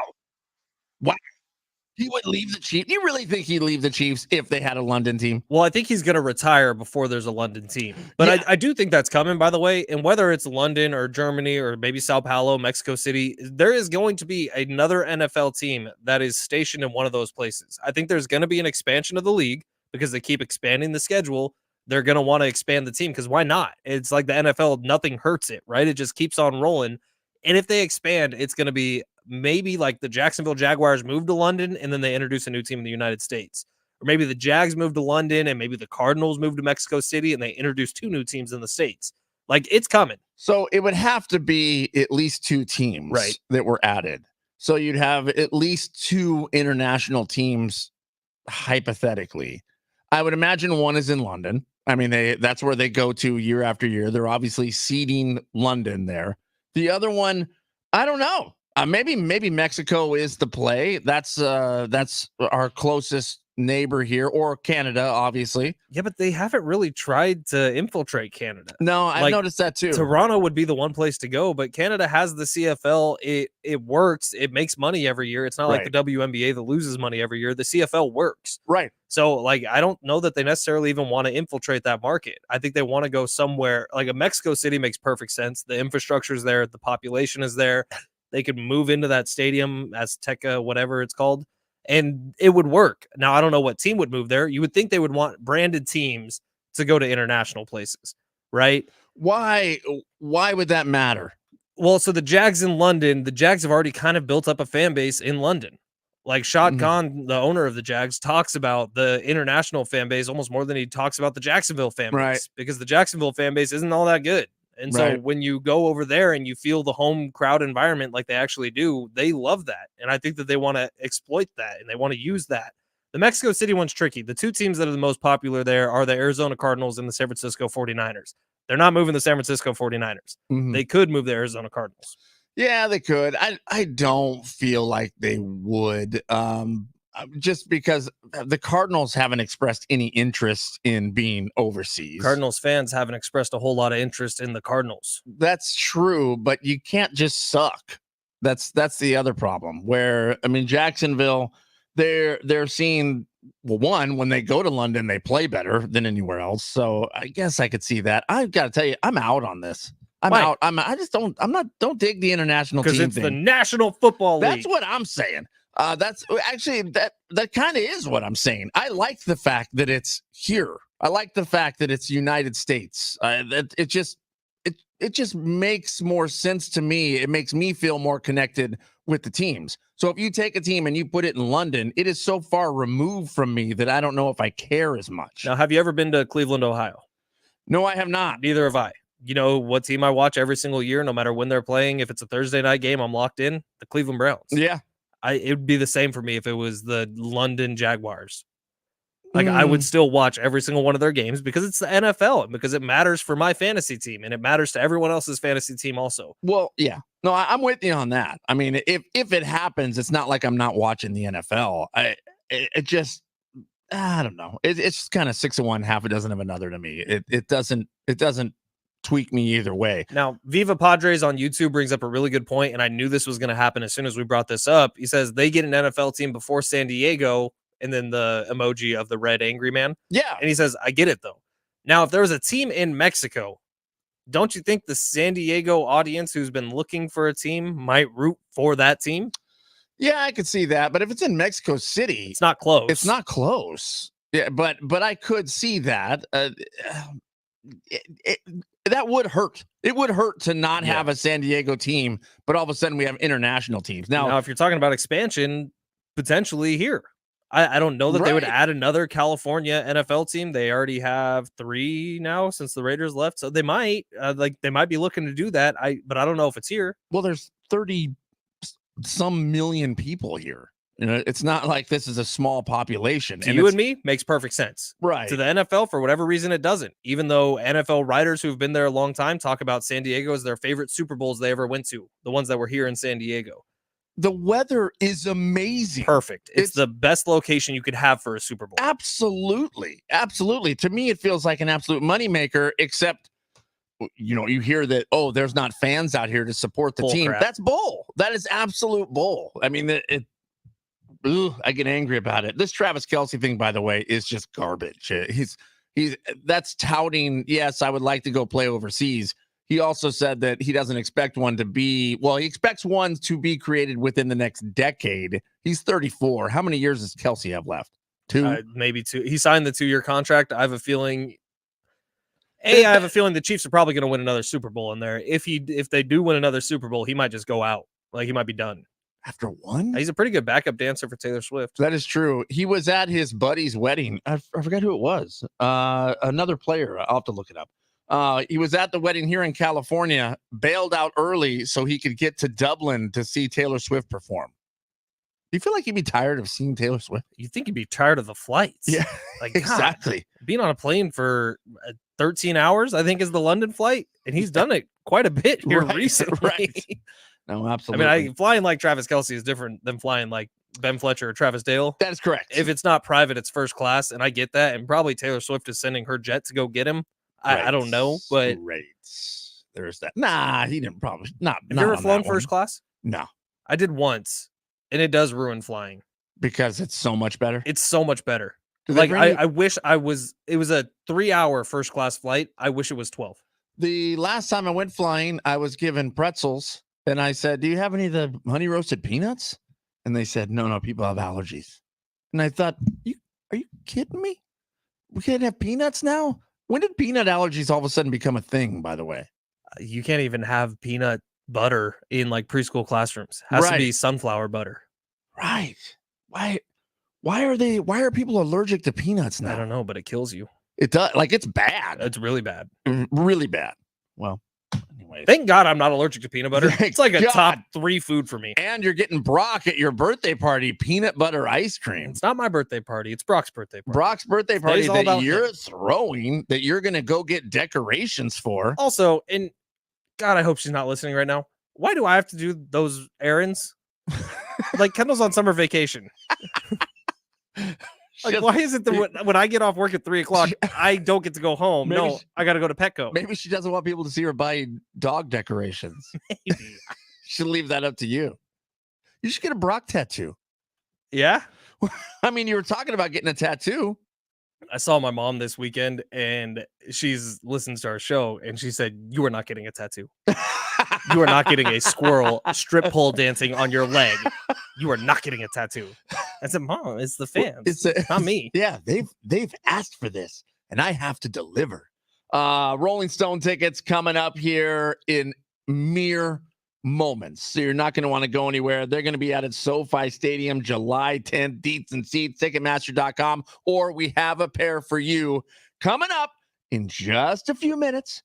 Don't go anywhere because we're going to tell you how to win those. And Major League Baseball, I don't know, screwing up the home run derby, I think. We'll talk about it coming up next.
888-994-6257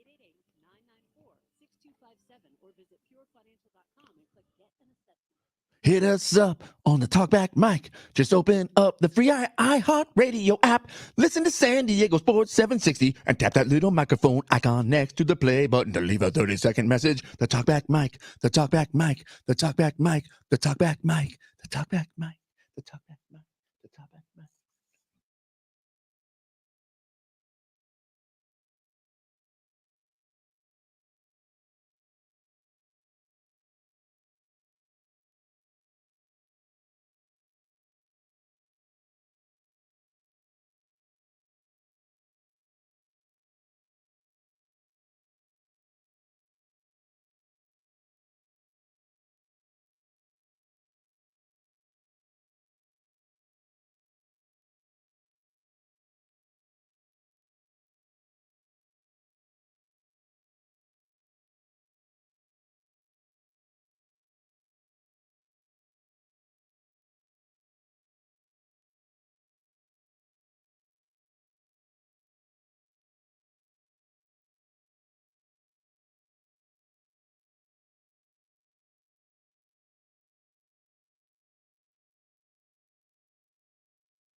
Wow. Wow. Flying home on a private jet from Italy? Yeah, I'll try that. Yeah. It's like TD this was weekend. that Handyman Matt? Yeah. Handyman Matt, thanks for the Talkback mic, buddy. We appreciate you listening. One of the hangers, the bangers, the roadies, the dogs. Yeah, Handyman, if you want to come out on next Wednesday This night, Wednesday. This Wednesday night. In 2 days. Jeez. Let me know, and we'll put your family on the list. Yeah. Yeah. TD this weekend, I'm sitting at my brother-in-law's backyard with Kendall. I'm about to go to her celebration for her graduation. Okay. And you send a text, and that text had a link to a house on it. And you said you and Kendall should buy this house. That's so we correct. could all come over and drink hundreds of thousands of beers in your backyard. That's correct. And I was like, oh, cool. TD's sending me a house. Maybe this is affordable. $1.1 million? It's a good deal for that house. Yeah, TD, just let me reach into my pocket and grab out $1.1 million. What? Are you going to tell me that wasn't a cool backyard? It was an awesome backyard, which is why the house was $1.1 million. $1.1 million is on the low end for San Diego County, buddy. You think I can afford that? Could you afford that?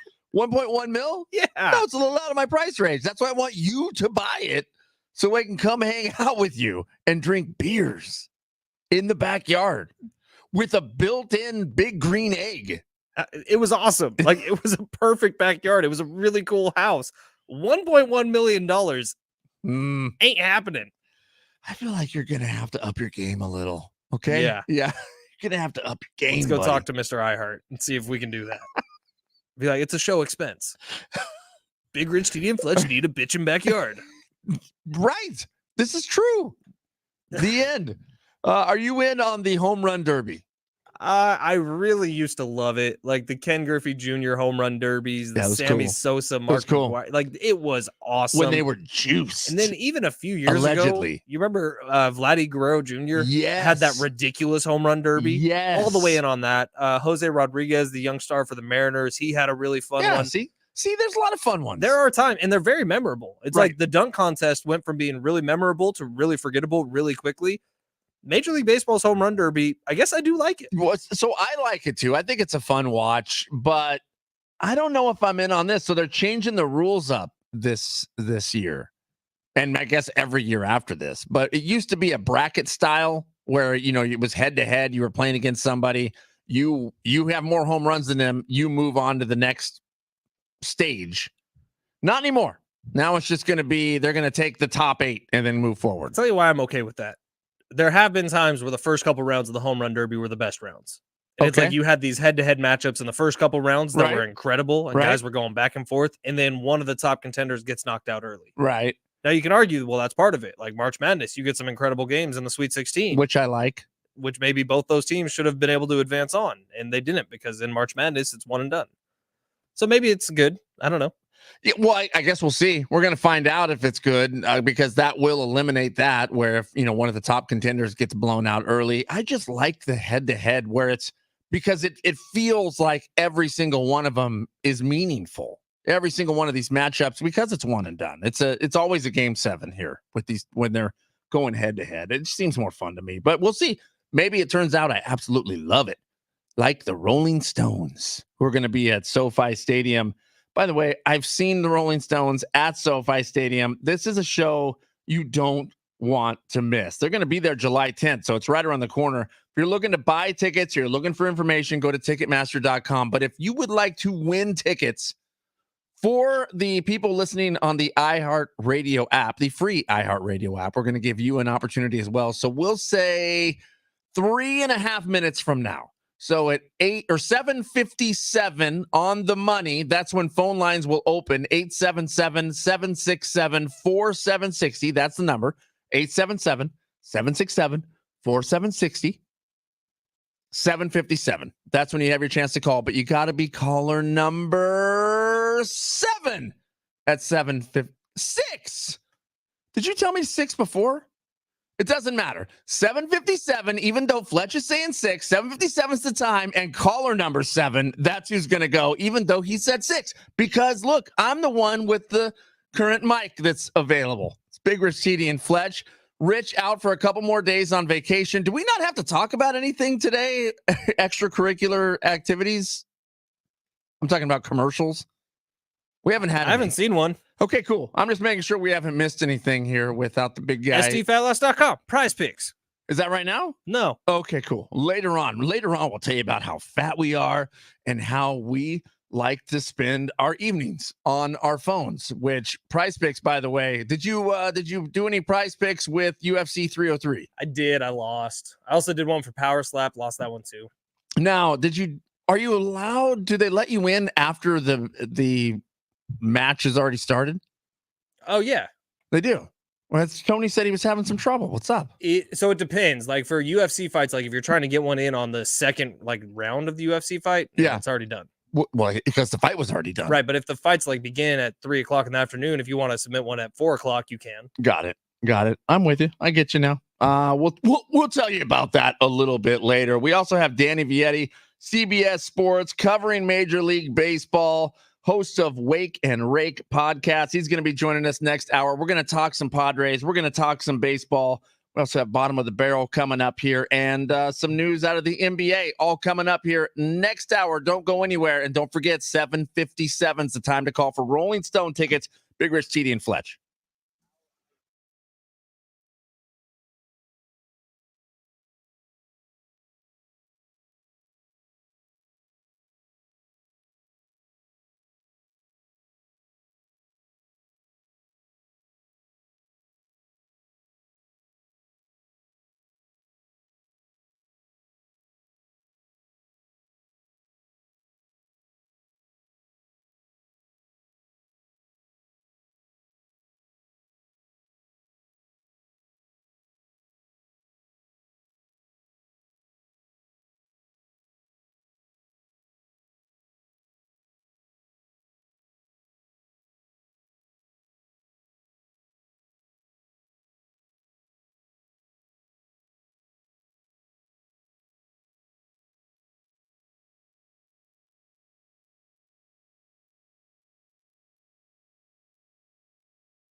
Hour number 3, Big Rich, TD, and Fletch. This update presented by the Jibba Trail Real Estate Team. Congrats to Alberto, who just won those Rolling Stones tickets. If you want to win them, tomorrow and Wednesday will be your last 2 opportunities to do so. Starting off with the Padres, they took 2 out of 3 from the Red Sox this weekend in Boston. Offensive explosions Friday and Saturday. Yesterday, Padres had chances, but they fell 4-1. Day off today before they start a 3-game series with the Rangers in Texas tomorrow. NBA news, Chris Paul moving teams from the Warriors to the Spurs. Paul George leaving the Clippers to go to the 76ers. Klay Thompson, a free agent. Lakers looking like they might be the landing spot for him. And Simone Biles officially making the Olympics gymnastics team. The Olympics will begin on July 26th. Would you like to know what your home would sell for today? Get a simple text message with your home's value by texting your address to 855-600-6000. You'll get no phone call, just a text. Jim Petrell has the buyers. Simply text your address to 855-600-6000.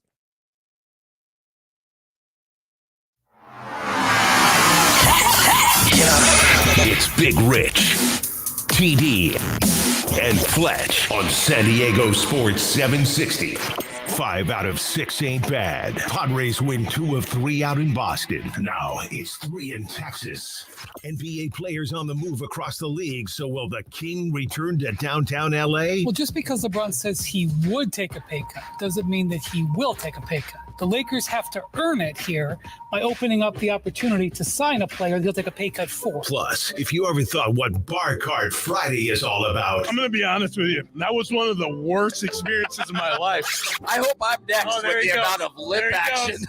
Latch it and then pump it like a shotgun. Boobs are back. They said there's beers in there and water. And I was like, I don't know what you said, the second part.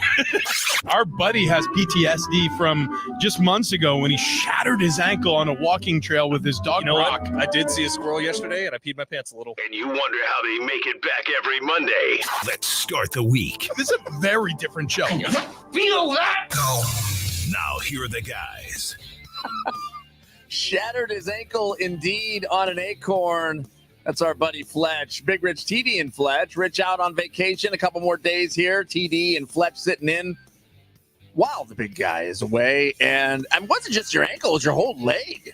Yeah, I broke the Snap. tib and the fib. Snapped. Now, I don't look for credit for a lot of things. Okay. It hasn't slowed me down all that much. No, you've been, well, there was several weeks you wheeled around here. Yeah, but then I played golf in the golf tournament. That was the goal. You did. I played all 18 holes. Right. And then I went to 2 separate weddings, danced my ass off at both of them. Nice. This past weekend, I didn't really do a whole lot of walking, but I did a lot of drinking. So not letting it slow me down. That's our guy. This weekend, I'm going to be playing beer die, which is a very athletic sport. It's all happening. Requires a lot of you. I'm actually a little nervous about how I'll perform. What is it exactly? Beer die is when, it's a 2-on-2 game. There is a stein of beer on each corner of a big plywood table. All right. My 2 are on my side of the table. Your 2 on your side of the table. Okay. You take dice. You throw it as high as you can in the air. It has to land on the other side of the table. There's a line right down the middle. All right. If the dice lands on the other side of the table, then hits the ground, you get a point. If it stays on the table, you get no points. If it gets caught before it hits the ground, you get no points. If it goes into the cup, you get 4 points. First to 21 wins. Every 4 points, a beer needs to be drank. What part of this game is your ankle/leg required? There's a lot of athleticism in going for the dice that are coming off the table. Oh, you got to catch them dive before and they hit grab the it. ground. Can So you I'm use thinking if I'm on the right side of the table, there's a lot of lunging involved. So I'll need to be on the left side of the table. strategy here? There's also a jump when you throw the dice. I haven't jumped in months. We'll see, man. I'm really nervous about it. When was the last time you've jumped entirely? Probably the last time I played beer die, that bachelor party I went to in February. Prior to the Hardwood and Balls Classic. No, this was after that. You know, you're not the nicest person in the world, TD. I mean, you were just setting it up. That's all. I was just you set it up. I knocked it down. Well, our buddy Okay? Danny That's part of the Vietti, team. he's a San Diego State alum. I don't know if he was at San Diego State in the time the beer die was as popular as it is, but Danny Vietti, CBS Sports, joining the show. Danny, have you ever played beer die? Come on, guys. What year are we living in? Who hasn't played beer die? It's 2024. TD has not played beer die. I didn't even know what beer die was. Beer die. I mean, it's like, I don't know. People got tired of beer pong eventually, so it's just evolved over time, you know? Yeah. Why does there have to be a game? Why don't you just drink beer? We played a game 2 nights ago before a comedy show. We went and watched Andrew Schultz.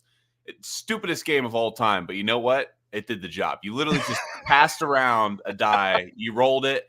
I don't even understand the rules. All I know is that we were feeling real good in about 30 minutes. 7-11 or doubles. I've played that game. Wow. Yeah, that's what it was. Well, jeez. Okay, I feel a little left out. Maybe we'll have to do some games here in studio. I'll tell you who else is doing the job. Or our San Diego Padres, Danny. They're on fire right now. Now, look, they've been hovering around 500 all season long. They're now 4 games above it. Should we be expecting a major downfall here and they swing back towards 500? Or is this a new team? I love the optimism in San Diego right now. Yeah. Should we expect what we should expect? Now, I said this, a month and a half ago, even when they were hovering around 500. They're a competitive ball club. And then they went and grabbed Luis Ariz from Miami and was an absolute fleece of a trade by AJ Preller, by the way. Now they're not just a competitive ball club, but now they have a guy that's getting on base, setting up their RBI opportunity, guys like Machado. Before Tatis got injured, Jake Cronenworth's been swinging the bat as well. So it's given them more opportunities to score runs ever since acquiring Luis Ariz. They were 1 game under 500 before they acquired Luis Ariz. After acquiring Luis Ariz, they are 6 games over 500. So you're seeing the win differential there and how valuable he is to this ball club. They're a competitive bunch. They're not great, especially without Tatis in the lineup. And when they're not completely healthy, they're not a great ball club. When you compare them to your top teams in the National League, including the Phillies and the Dodgers, they're not as great on paper. But at this juncture in baseball, it's just about getting hot at the right time. It's about being healthy at the right time. Get into the dance and see what happens. And right now, they're competitive enough to be able to get into the dance at the end of the season. So you're going to have to explain this to us, Danny, because it certainly doesn't make sense on paper. Padres are playing their best baseball of the year right now. We're in the window. It may have closed after yesterday's game, but right now they are playing what looks to be the best baseball of the entire season. Fernando Tatis Jr., Joe Musgrove, Yu Darvish, Xander Bogaerts, all on the IL. Yu Darvish is supposed to be maybe coming back this week. But 4 of your top 5 payroll guys are out, and you're playing some of your best baseball. Make that make sense. Yeah, I can't, other than saying that guys have been stepping up. I think, like I said, a lot of the credit's going to go to Luis Ariz. Jackson Merrill has been coming into his own, which has been incredible. I did a little bit of research on him after his series, his monster series in Boston. And not only should he be a National League Rookie of the Year candidate, but he should be absolutely considered for the All-Star game coming up here in a couple weeks, because he leads all qualified National League center fielders in just about every single statistical category, including FWAR, batting average, OPS. We're talking guys like Cody Bellinger in the National League. Like, he is exceeding all of these other National League center fielders, and there's not been a whole lot of discourse around a potential all-star selection for Jackson Merrill. And this is the best thing about it, is he turned 21 years old less than 3 months ago. So statistically, he is the best National League center fielder right now in Major League Baseball, just based on statistics. And not only that, he's by far the youngest starting center fielder in the National League, him and Jackson Churia. Danny Vietti, it's the voice of Danny Vietti right there. CBS Sports, covering Major League Baseball, host of Wake and Rake podcast. Danny, we're talking Jackson Merrill for a potential Rookie of the Year nomination. Does he have a chance, or does Skeens take this thing? Skeens is definitely right there. Not only is Skeens right there, they're actually winning ball games now in Pittsburgh, which voters love to see. When Skeens was brought up, they're about 4 or 5 games under 500. Since bringing up Paul Skeens, they're about 6 games over 500, similar to the Luis Ariz win differential that I just discussed. So Paul Skeens is right there. Now, Shohei Imanaga has kind of fallen off a little bit in Chicago, which could help Jackson Merrill's chances. Joey Ortiz is playing really good baseball in Milwaukee. He was the key piece that was traded away for Corbin Burns in that trade between Baltimore and Milwaukee before the season. Ortiz has been getting a lot of love. But what Jackson Merrill is doing right now, at least over the last month of the season here, and if he starts to get some more attention as an all-star nod, he starts to get his name thrown around a little bit more and more in the spotlight. It'll be a Merrill versus Skeens fight to the finish. But as of this point right now, Skeens has definitely got the advantage on him. We're a month out from the trade deadline, Danny. Padres obviously need some help with the middle bullpen. I think if you were to circle one place that they need it the most, is there something they could do with the prospects they have left to bring in some middle reliever help and really make the push for October? Michael Kopech is the guy that comes first to mind because there's already a relationship between the White Sox and the Padres. Obviously, the Fernando Tatis trade is the one that comes to mind, but they also made the Mike Clevenger trade back in 2020. So there's a relationship there between those two front offices. There was Dylan Cease trade before this season. Why not keep it rolling? Michael Kopech, you look at his numbers, earn run average at least. It's not going to excite you too much, but you look at his stuff and you look at the defense behind him in Chicago, and it's going to translate to another ballpark on a better team. He's a guy that sports a 98-plus mile-an-hour fastball, a guy with a wipeout slider. He's a former starter turned bullpen arm. So he's got length, or at least the ability to have some length as a relief pitcher, which is very valuable come postseason time. Tyler Anderson for the Los Angeles Angels, he's a starting pitcher, but he can be kind of a hybrid guy floating between as a starter and reliever. That could be another option on the trade market. Another big ticket item is going to be Mason Miller up in Oakland. It's still a bit of a coin flip whether Oakland is going to deal him out or not, because he still is under team control for another 2 seasons after this. Danny Vietti, you're joining us via StreamYard here. We got you up on the YouTube stream live. We can see you, and I love it. And Fletch, are you thinking that this haircut here is very Brad Pitt Fury? Because I'm here for it. Thinking more Cristiano Ronaldo. Really? Yeah. That's your go-to. You say that name all the time. Well, it's because he has the short on the sides, longer on top. Like I can see him almost like heading a goal in right now. Yeah. Are you a Cristiano Ronaldo fan or Brad Pitt fan, Danny? We were scrolling across Netflix last night, and Moneyball came up, and I'm like, damn, they had Chris Pratt, Brad Pitt, and Jonah Hill in that movie. This is a great flick and a star-studded cast. I don't know if that answers your question. The only thing I know is I see 2 guys with 2 hats right now. So what are we hiding, fellas? Bald head. No way. No. Okay. This is great. Okay. It's just great. 28 years old and bald. I've been going bald since I was 19. Yeah, God just laughed when he made me. I have to get a haircut every 2 weeks, or else this is just straight gray. I'm going to end up on those Bosley commercials before you know it. Come on. Yeah. Come on. It looks good, man. It looks good. Hey, talking baseball here, the National League does not seem to be nearly as competitive as the American League. Is the American League just that much better? I think it's just really top-heavy in both leagues right now. You look at the American League, you got Cleveland, Baltimore, and New York on top, and then you have kind of a bunch of mush, right? Like Seattle's atop their division in the West, but they have the worst batting average in Major League Baseball, and yet they're leading their division. And Houston Astros are coming up right on their tails too, because they're starting to play their best baseball. So the Astros and Mariners, they're going to be at it till the finish in the American League West. Excuse me. You look at the National League, you have your 3 top teams, division winners with the Phillies, Dodgers, Brewers, and then after that you have Atlanta Brave team, which this is really a window of opportunity for a team like the Padres. The Braves have been under 500 ever since they lost Ronald Acuna Jr. They've been dealt a really tough hand in Atlanta. You lose your ace in Spencer Strider. You lose your MVP in Ronald Acuna Jr. It wouldn't be, it wouldn't even be necessarily a disappointment if the Braves were to fall off. It would almost be expected at this point when you lose 2 key figures like that. And so they've been having a tough time getting runs across the board ever since losing Acuna. And the Padres are just half game back of that first wild card. After that, there's just a lot of mid. I've been calling it the ultimate National League mid-off in the National League wild card this year. Cardinals have actually had the best record in baseball in the National League since May 12th. So they're playing some of their best ball. We got the Mets at 1 game under 500. You have 10 teams in the National League wild card fighting for spots. There's only 3 teams that are going to be getting those spots at the end of the year. The only 2 teams that are out of it are the Miami Marlins and Rockies, but Cubs and Reds, they're 6 and 7 games under 500. They're only 5 games back of the wild card. This is what you get when you have an expanded playoff. On those last 10 games of the season, you got to feel like there's going to be major shakeups, which is why I've been calling for the Padres to hopefully build a little bit of a cushion. Like 2.5 games just might not do it, especially if you get swept by a team like the Rockies, which they have a habit of doing. Danny, they're not going to get there. They're not going to do it without Jurickson Profar to continue this pace. And Jurickson Profar, nothing in his career outside of being the number 1 prospect in baseball for a while would have hinted at a year that he's had so far, which is a legitimate like MVP candidate season. Jurickson Profar doesn't make sense. What have you seen from him this year?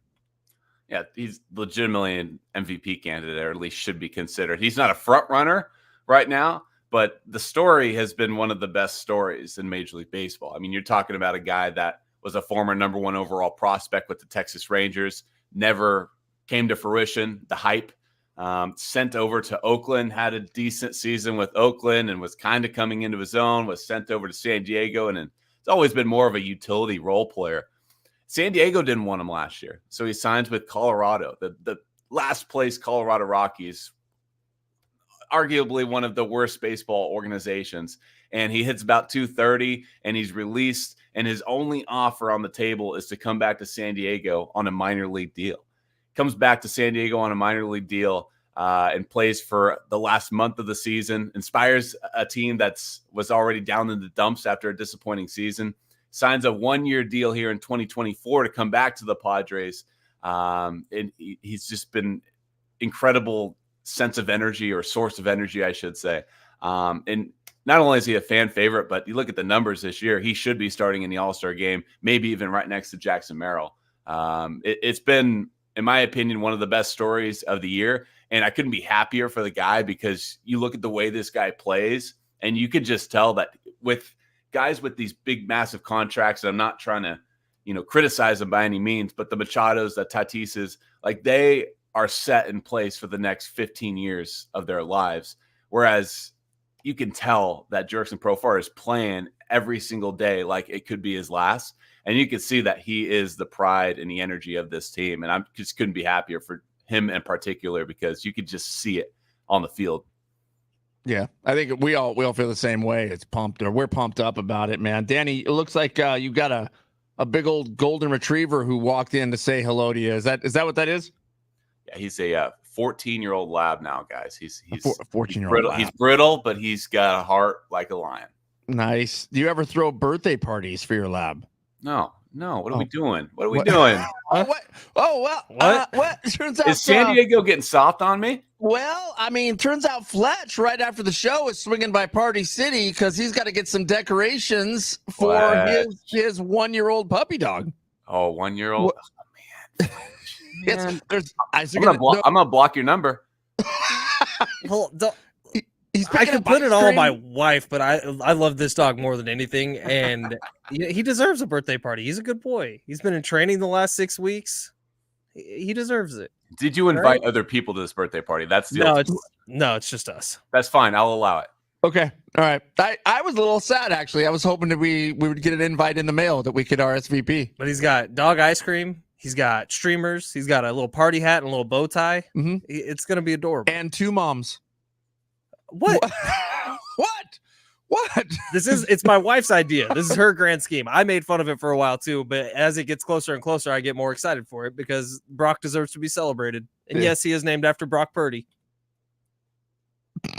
Danny's just silent. Hey, Danny, we appreciate you stopping by, man. Danny Vietti, CBS Sports, covering Major League Baseball and host of Wake and Rake podcasts. We'll talk to you soon, man. Always appreciate it, guys. Enjoy your grandeur birthday party today. Oh, I love it. Danny's so good. He's so good. And he knows all the numbers. He's so handsome. He's very handsome. I mean, he really makes us look bad. He really does. It's fine, I guess. And like, we're used to sitting next to Rich, where at least like Rich is like, his weight fluctuates. Danny's just always good looking. Right. But Rich's weight, when he gains weight, it just looks like he's more muscular. I know. It's the way he walks. Like, with his shoulders so far back. Yeah, if we walked like Rich all the time, I think people would think we were hotter. I don't think they would. I think they'd ask if we had a problem. Rich is always all put together. Wrong one. It's like, I don't know what's happening. There we go. It's time for Travis Dale to update us on the WNBA and say a bunch of bad puns that are going to get him sent out of the studio. What? CD, what do you got? Well, first, we'll start things off with the Padres, who racked up 21 runs over the weekend. 20 of those runs came on Friday and Saturday night. They lost to the Red Sox yesterday 1-4. They did win the series. Friday was a 9-2 Boston Strangler, and Saturday was an 11-1 Beantown beatdown. You're welcome. They start a 3-game series against the Rangers out in Texas tomorrow, 5:05 start time there in Arlington. Padres now 4 games over 500. Some very, very sad news to report. We talked about this earlier today, but legendary ESPN broadcaster Dick Vitale announced on social media on Friday that his latest biopsy revealed some new cancer. It's now in his lymph nodes, and he's planning to undergo surgery. In the NBA, Klay Thompson leaves the Warriors, rumored to be signing with the Lakers. Chris Paul inks a 1-year, $11 million deal with the Spurs. Now he'll be paired up with Wemby. Kevin Love re-signs with Miami on a 2-year, $8 million deal. And Paul George, he's left the Clippers. He's now a 76er. And let me just double check. Yeah, the report is a 4-year, $212 million deal. He did okay. Between Paul George and Joel Embiid, the 76ers have so many knee problems, like all 4 of them. Sweet. I thought I saw another 76ers signing, but I'll have to look it up. And Simone Biles is back. She qualified for the Olympics. Did anybody think she wouldn't qualify? No, but I think that there was drama because of what happened with the last Olympics. Like they were curious of whether her mental state would be in question as she got up to the podium to do all the tricks and stuff. She had like 100,000 points. I'm like, if you have 100,000 points, you win. Yeah, you win. I don't even know how. How do you keep this? Like, is every run worth 10,000 and you do 10 runs? I don't know. Is it 100,000 lifetime points? No, in this qualifier. How do you have 100,000 points? It was like 117,000 points. I don't know how they score their points. Golly. Well, in the WNBA, there were several teams that won there. I forgot to look it up completely. That scored more. All the teams with more points won the games. That's 2 days in a row now, TD. Lazy halftime. I don't mean to be lazy. I just forgot about the WNBA. It's okay. Forgot. I completely forgot to look. I mean, if I look it up now, I can tell you that the Liberty sickled the dream, 81-75. I don't know.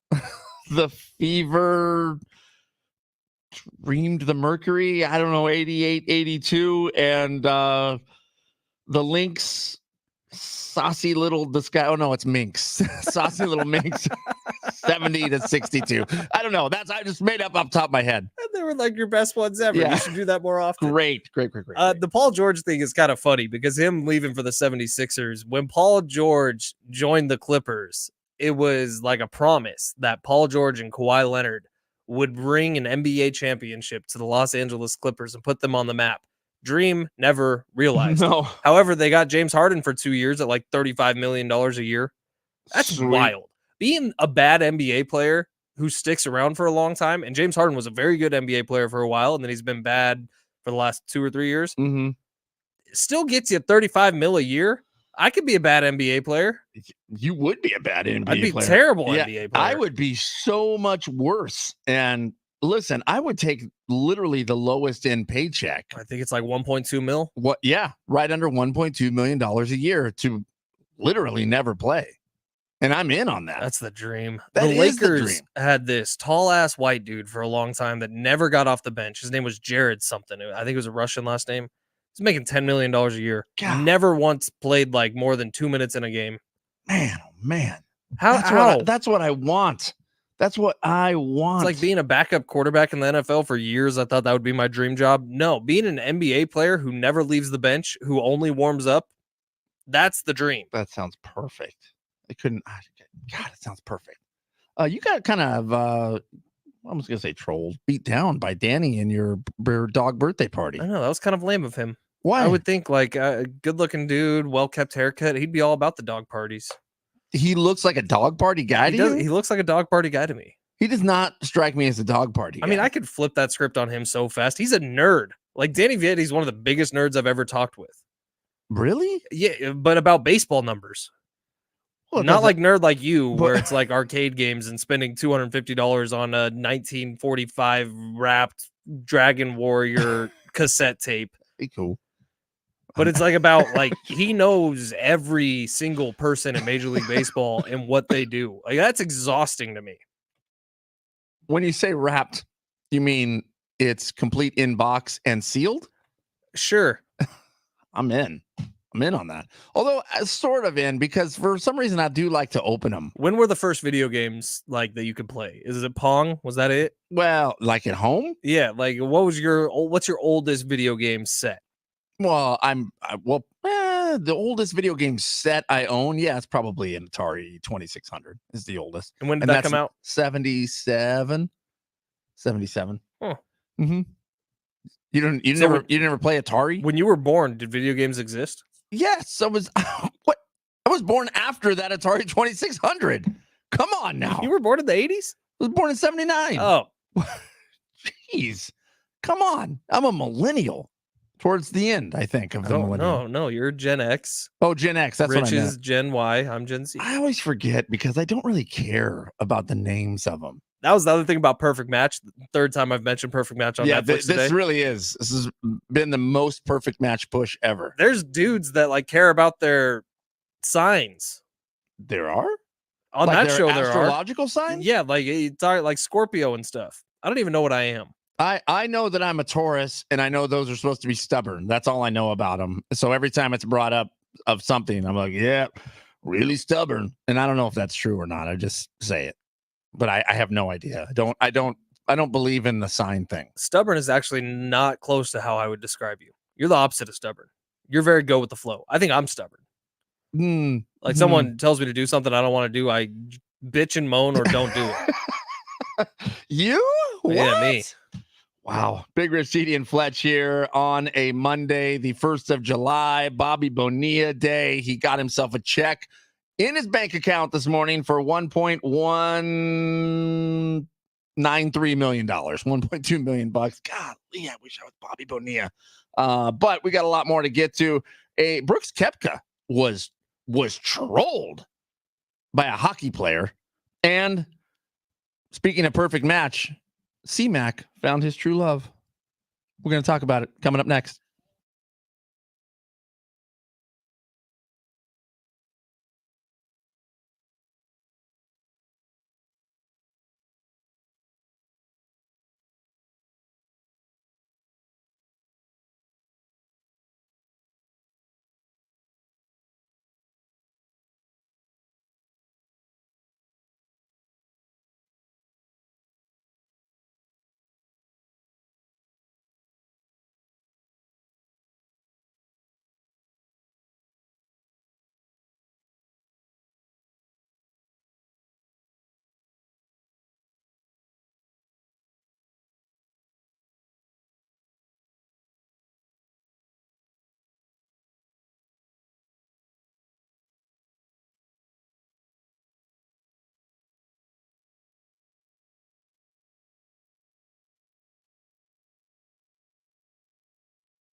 Hit us up on the talkback mic. That's a little microphone icon right next to the play button when you're listening to San Diego Sports 760 on the free iHeartRadio app. Again, that's the talkback mic. You can leave us a 30-second voicemail. We'll play it on the air. We got one from Andrew coming up next.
This update is presented by Allstate. We will begin with the Padres. They took 2 out of 3 from the Red Sox this weekend in Boston. Offensive explosions on Friday and Saturday. Yesterday, Padres had their chances, but they fall short 4-1. Day off today before starting a 3-game series with the Rangers tomorrow.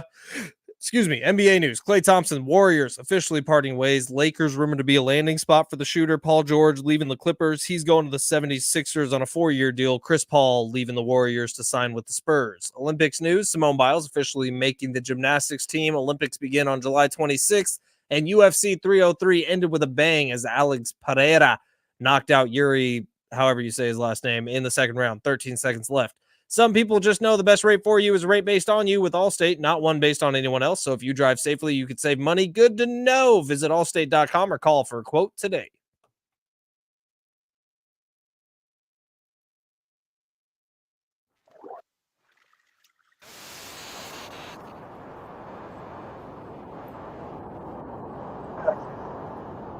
Yeah.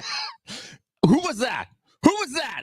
That'd be Andrew. Andrew, thank you very much. Thank you, Andrew. Appreciate you. Get him out to our fireworks party on Wednesday at the Andrew, Mission Bay Beach Club. But you're going to get slapped. No, I will beat you. I will beat you if you touch Andrew. He's a national treasure. Everybody knows it. Thanks, buddy. Speaking of slaps, do you watch any highlights from Power Slap 8? I only saw the videos that were sent from Tony Conja, Kagan Bottle, 10 locations all throughout San Diego County. Also, what iPhone does he have? Because that zoom was incredible. Okay, that's what I thought. I'm like, mine doesn't look that good. No, it lost 0 quality as he was zooming in on It people. was perfection. Either that or he was just that close. Yeah, but he was starting farther back and then zooming. He was like in the third row. But I watched the Paige Van Zandt highlights, and she got slapped like right across the face really hard 4 times. Didn't get knocked out, and it took like 2 slaps for her to knock the chick out.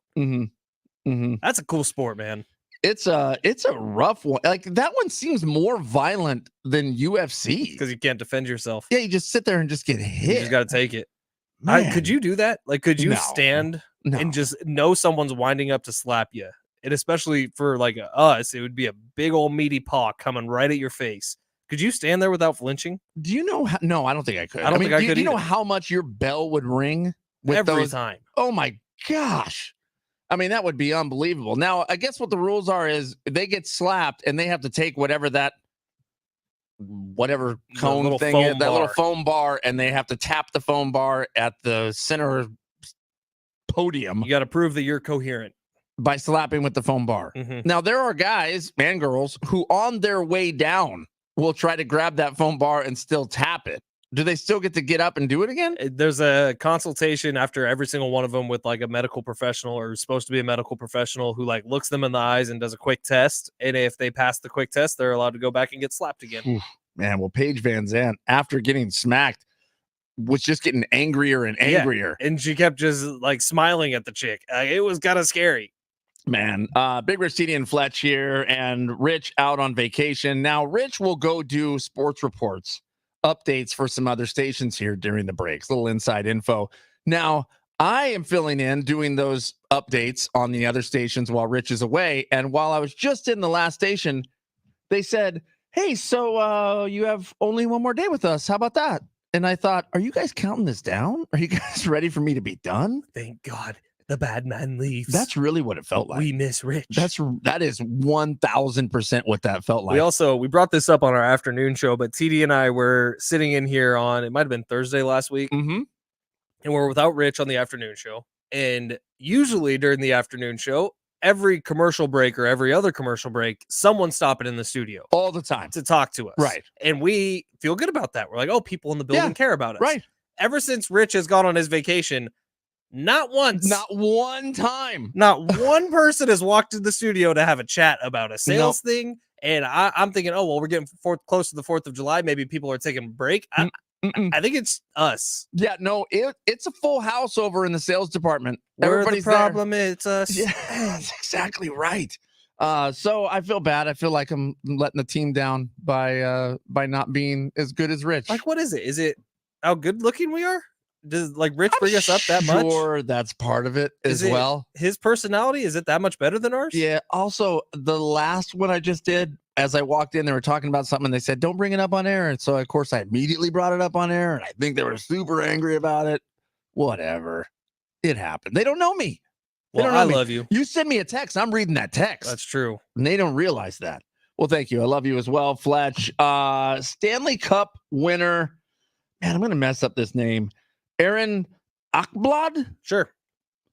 They were doing I guess it was the parade, and they got up on stage and he was talking, and he had a traffic cone with him. And apparently Brooks Koepka, who went out to the Stanley Cup finals, had a big traffic cone, and he was yelling at this particular individual, Aaron Akblad, to be a traffic cone, whichever one that meant. Anyways, during the parade, Aaron Akblad picked up a traffic cone, put it on his head, and then said, "Hey, Brooks Koepka, F you," which I found awesome, by the way. Yeah, hockey players are cool. They are cool. Like, I think I'd want to hang out with hockey players, and I think I'm a hockey fan now, by the way. I think next year NHL is going to be higher priority for me than NBA will be. I dig it. I'm going to try to get into it. I don't have a team, so if anybody has suggestions, like who I should be a fan of, I feel weird Ottawa Senators. And maybe. I feel weird rooting for any team in LA, and I think that's our closest NHL team, and I'm not going to do it. Anaheim. I could be a Vegas Golden Knights fan. Yeah. I could be an Edmonton Oiler fan. We'll see how the week goes. We will see how the week goes. Hopefully. So Oiler Girl, again, inside information. Oiler Girl Kate was supposed to join us today, and they sent me an email on Friday, and I didn't see it until Sunday. I know. I blew it. So when I responded, they're like, yeah, it's too late. We're doing Playboy stuff. And I went, golly, I missed out. So, not mad. Yeah. So Just not joining us today, but I'm trying to see if maybe she'll join us on Wednesday when That'd Rich be comes great. back. Bar Cart Wednesday. Yeah, Bar Cart Wednesday with Oilers girl Kate. Maybe we get Myron Mixon. We're doing Bar Cart. I mean, there could be a lot happening this Wednesday and Wednesday evening. If you want to come join us out at the Mission Bay Beach Club, 7 to 9:30 p.m., we want you there. There's going to be a fireworks spectacular. It's all thanks to Discover Mission Bay, but a fireworks spectacular that happens at 9 o'clock. So that's what I'm saying. The party starts at 7. We'll be there till probably 9:30, 10 o'clock on Wednesday night. The music's going to be synced up with music played on 101.5 KGB, which we do afternoons over there from 3 to 7 p.m. every single weekday. If you would like to come out and hang out with us in the VIP section, email benjaminfletcher@iheartmedia.com. Just send him an email and say, hey, I'd like to join you, and we'll send you a 4-pack. We'll let you come along here. So they've opened up the space. We have a whole bunch of room now, so we want to fill it up. And Rich will be there. Yes, so he for will. all of you worried that, like, oh, it's just the two ugly guys or the two boring guys, Right. like, no, don't worry. Rich will be there. Right. Like, yeah. Right. He will be Even there. though I think we're good enough. That means the salespeople will stop by. Yeah, of course. Where- And they'll talk to us. And they'll be like, oh, Fletch. Where's Rich? Yeah. You think he's got a shotgun? Did you see your boy Christian McCaffrey got married over the I did weekend? not. At her house. Oh, really? Olivia Kuplo. Yeah, you know, Kulpo. So this would have been 2019, 2020, maybe. Yeah, 2020. The Miami Super Bowl between that would have been the 49ers and maybe not the 49ers. I don't know. Whatever. 2020 Super Bowl. Okay. In Miami. I went for the week before for Radio Row, and on my plane out, I was sitting alongside Judson Richards. Sitting 2 rows in front of us in first class was Christian McCaffrey and Olivia Culpo. Man, you blew it. And when we got onto the plane, Mhm. we noticed Olivia Culpo right away. And then I was like, who's that guy sitting next to her? And this is when he was a Carolina Panther. Yeah. Christian McCaffrey. Right. And he's not a big guy. He's a little guy, but he's really buff. But he's like very unassuming when he's not wearing his like gear. And so he's just like kind of a white dude who's sort of balding at the time next to this gorgeous show-stopping woman. And we're like, oh, that's Olivia Culpo. And then right next to him, oh, is that Christian McCaffrey? What? Is that? She was former Miss Universe. Yeah, she's incredible, man. I don't know how you don't remember the 2020 Super Bowl out in Miami. It was the 49ers, wasn't it? They played the Chiefs. Yeah, that's right. That was the first loss to Mahomes. They lost to the Chiefs. I get 2019 and 2020 confused because Atlanta was 2019, and that was like when I got to stand from me to you to Tom Brady. Like I was like, there's no way I should have this access. Right. And then the next year was the Niners, and I didn't get to stand next to any 49ers. Kind of lame. Maybe Tom Brady put the word out. Maybe. This guy puts out a vibe. Maybe. Man, a lot to get to still with bottom of the barrel. Do we have more Rolling Stone tickets tomorrow? Yes, we do. Tomorrow and Wednesday. Just this show, though. So Big Rich, Okay. TD, and Fletch, we're the only spot you're getting it. That's what I'm talking about. And then, do I need to tell anybody how fat I used to be? No, I think they took the week off, but you can anyways Oh, because okay. you were super fat. I was super fat. And then- SDfatloss.com, they stepped in to help out. So if you go there, mention the show, Big Rich, TD, and Fletch, you'll save yourself $200. Okay. And download the Prize Picks app. Use Yeah. promo code DOGS. Right. DOGS. And buy a GMC from North County Cadillac GMC. And okay? Good Feet Store is a thing. God, we're going to get them all in So here. is Ocean View Dental. Yeah, particlemen.com. Use code TD25 to save yourself 25% off this 6-in-1 face cream that I have been using that I've never had any sort of face cream regimen before. You do look glowing. Listen, I'm telling you, it actually works. God, that skin. It feels good. I want to touch it. It's soft, it's supple, and the dark bags under my eyes going away from waking up very, very early here to do Big Rich, TD, and Fletch. Look, we're going to take a quick break here. When we come back, we'll wrap things up. Bottom of the barrel, Big Rich, TD, and Fletch.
Keep up with San Diego Sports 760 anytime, anywhere, whether you're stepping out of the car or settling in at home.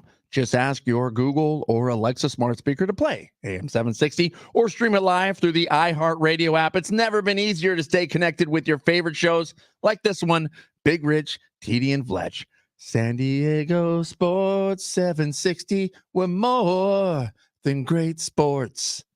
Ow! Wow!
Big Rich, Heaty, and Fletch. San Diego Sports 760, winding things down here on this show for a Monday, the very first day of July. I cannot believe it's July already.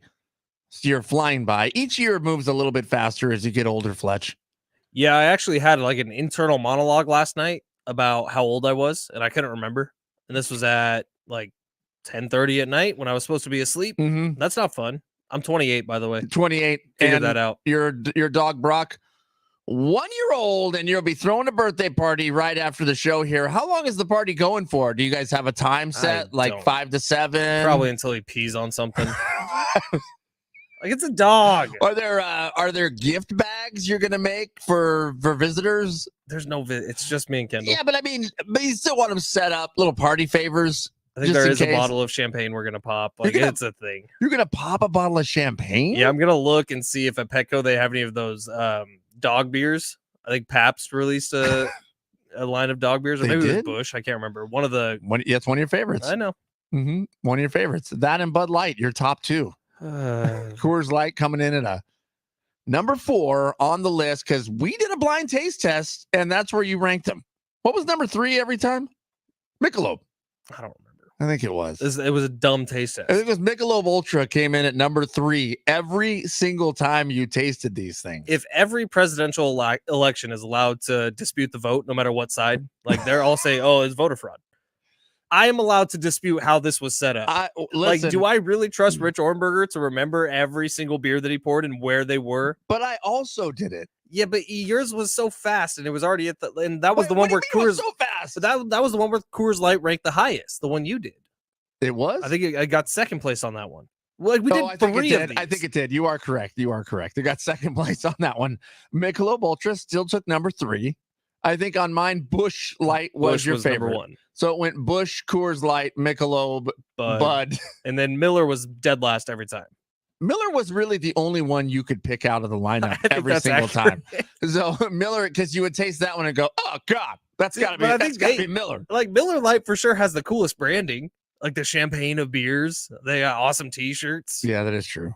That is true. I mean, I love the But- silver bullet trade as much as anybody, but Miller Lite still feels cooler, and it's the worst one. What about Coors Banquet?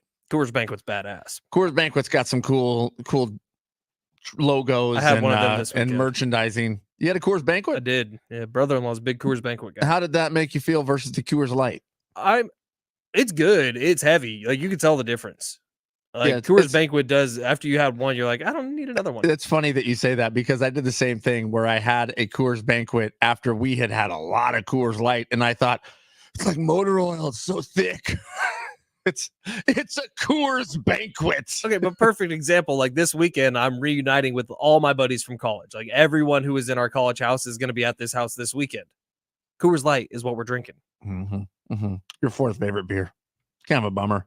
I hope someone shows up with a 30 rack of Keystone so we can really go back to college days. Because you can get Keystone like 30 of them for $17. That's what I'm saying. They want to drop $15. It's crazy. That's crazy.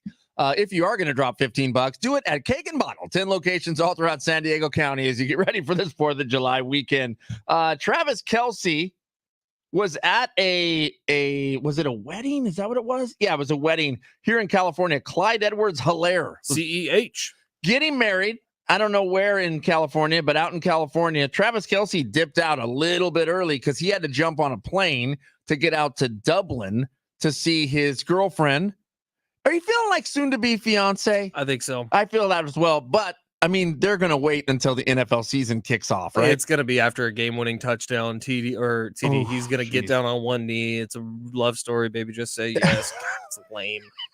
Oh, that, I'm not ready for. That's going to be the narrative. I am not ready for another year of Taylor Swift. By the way, like I'm so ready. 64 days away, whatever we are from the NFL season beginning. Yeah, last Thursday was 69, so 64 days away from the NFL season beginning. Wow. I'm so stoked for that. Yes.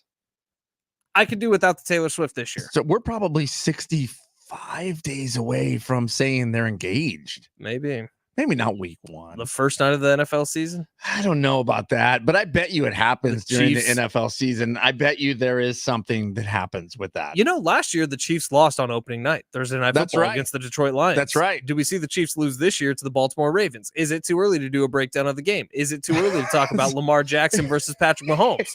I don't think so. I don't know if it's too early. We got 5 more minutes in the show. There may be some things that change over the next 2 months with both of these teams. I mean, the Chiefs have had a wild offseason with arrests. Yeah, is Rashee Rice even on the team by the time the season starts? Right. Well, Travis Kelce, when he went out to see Taylor Swift in Dublin, there's video of him up in the press box, whatever you want to call it, the suite, singing along, cheering. Julia Roberts there with him. Julia Roberts a little bit handsy with Travis Kelce. Julia Rob hurts. Yeah, her hands all over him. Taylor Swift fans turning on Julia Roberts, now saying that basically she needs to be banned because Travis Kelce was clearly uncomfortable with Julia Roberts' hands all over him. So I've been going through The Sopranos from season 1. Like, this is my first time ever watching it, and Okay. I find it incredible. Like, it's a really well done TV show. But do we get to a certain point where we start calling Swifties what they are? What's that? Like, Annoying? they're the Swift Mafia. Yeah. Well, I mean, it's basically that. Like, if they get their sights set on someone, that someone is done. Even if it's Julia Roberts, who's had this illustrious career, who I would say align with the Swifties. Yeah, I don't know. I also don't get how every show, even overseas, in London, in Dublin, wherever they are, there are A-list celebrities in like private boxes at every single one of these shows. Yeah, I know. Like Tom Cruise was at the one in Yeah. London with a bunch of other famous people right next to him. It feels like there's more overseas. I know. What is it? I don't know. Like, Well, they got I've never money, been to I one of guess. these shows, and I feel like I kind of have to. I've never been to one that's not overseas. Although my wife Sarah saw Taylor Swift here at Petco Park, and she still says it's the best concert she's ever been to. That's what everyone says. Do they like rain drugs down on people to make don't you know. feel better? Like, I don't know. is this like the Wizard of Oz set where Mm-hmm. however you say that word, was getting everybody high the entire time? Maybe so. Would you go see Zach Bryan? I would. I would love to go to a Zach Bryan concert. Well, Zach Bryan was out in Nashville at a concert, brought out the Hawk 2 girl. Zach Bryan's girlfriend, Brianna Chicken Fry, got the first interview with the Hawk 2 girl. She did? Yeah, it was right after the concert. A Hawk 2 girl, by the way, who sold tens of $1,000s in merchandise now since she opened it up last week, apparently has now been approached by the WWE to join the WWE in some manner. Well, I don't know what she would do. What's her superpower going to be? Huh. Well, that's what I'm saying. Like, do you think she would wrestle? I don't feel like that. But bring her on as a ringside announcer. She signed with an agency. She's going to make a lot of money here. Good on her. Yeah, because I would say the flame's going to burn out pretty quick, right? Maybe not. You think she'll be the Hawk 2 girl forever? Maybe. Seems unlikely. We're the best to me. bracket ever guys forever. Well, yeah, I guess so. We talked about Christian McCaffrey getting married over the weekend. There was some more love in the NFL. Zach Wilson got engaged to his girlfriend. You're QB1. As right. you go into next year, the Denver Broncos leading the way. It's Zach Wilson. Oh, God, I can't wait. It's going to be great. The best part of the Zach Wilson engagement was Lisa Wilson tweeting out about it with pictures of herself. I don't know how that tied into anything, but literally photos of myself about how proud I am of my son, Zach. I'm here for it. Proud of you, Lisa. That's right. You want to come celebrate Bar Cart Wednesday coming up in a couple days. Woo! Before we end the show, I have a bottom of the barrel to add. Oh, yeah. Have you ever seen how a snapping turtle eats its food? No. It is the gnarliest thing ever. So they have these tongues that have a little dangling appendage. You're right. You heard that correctly. Okay. That looks like a worm. And so Okay. they will open their mouths really wide. And snapping turtles aren't huge. Like some of them are pretty small, like the size of an average pot, I Mhm. would say. And they will let that little dangling thing out, and the fish will get attracted to it, thinking it's a worm. And when the fish gets close enough, the snapping turtle snaps. Fletch, our very own snapping turtle, gets lured in by dangling appendages all the time. We thank the hangers, the bangers, the roadies, the dogs. We'll be back tomorrow with some more nonsense. Meanwhile, Colin Coward and the Herd coming up next. See you tomorrow.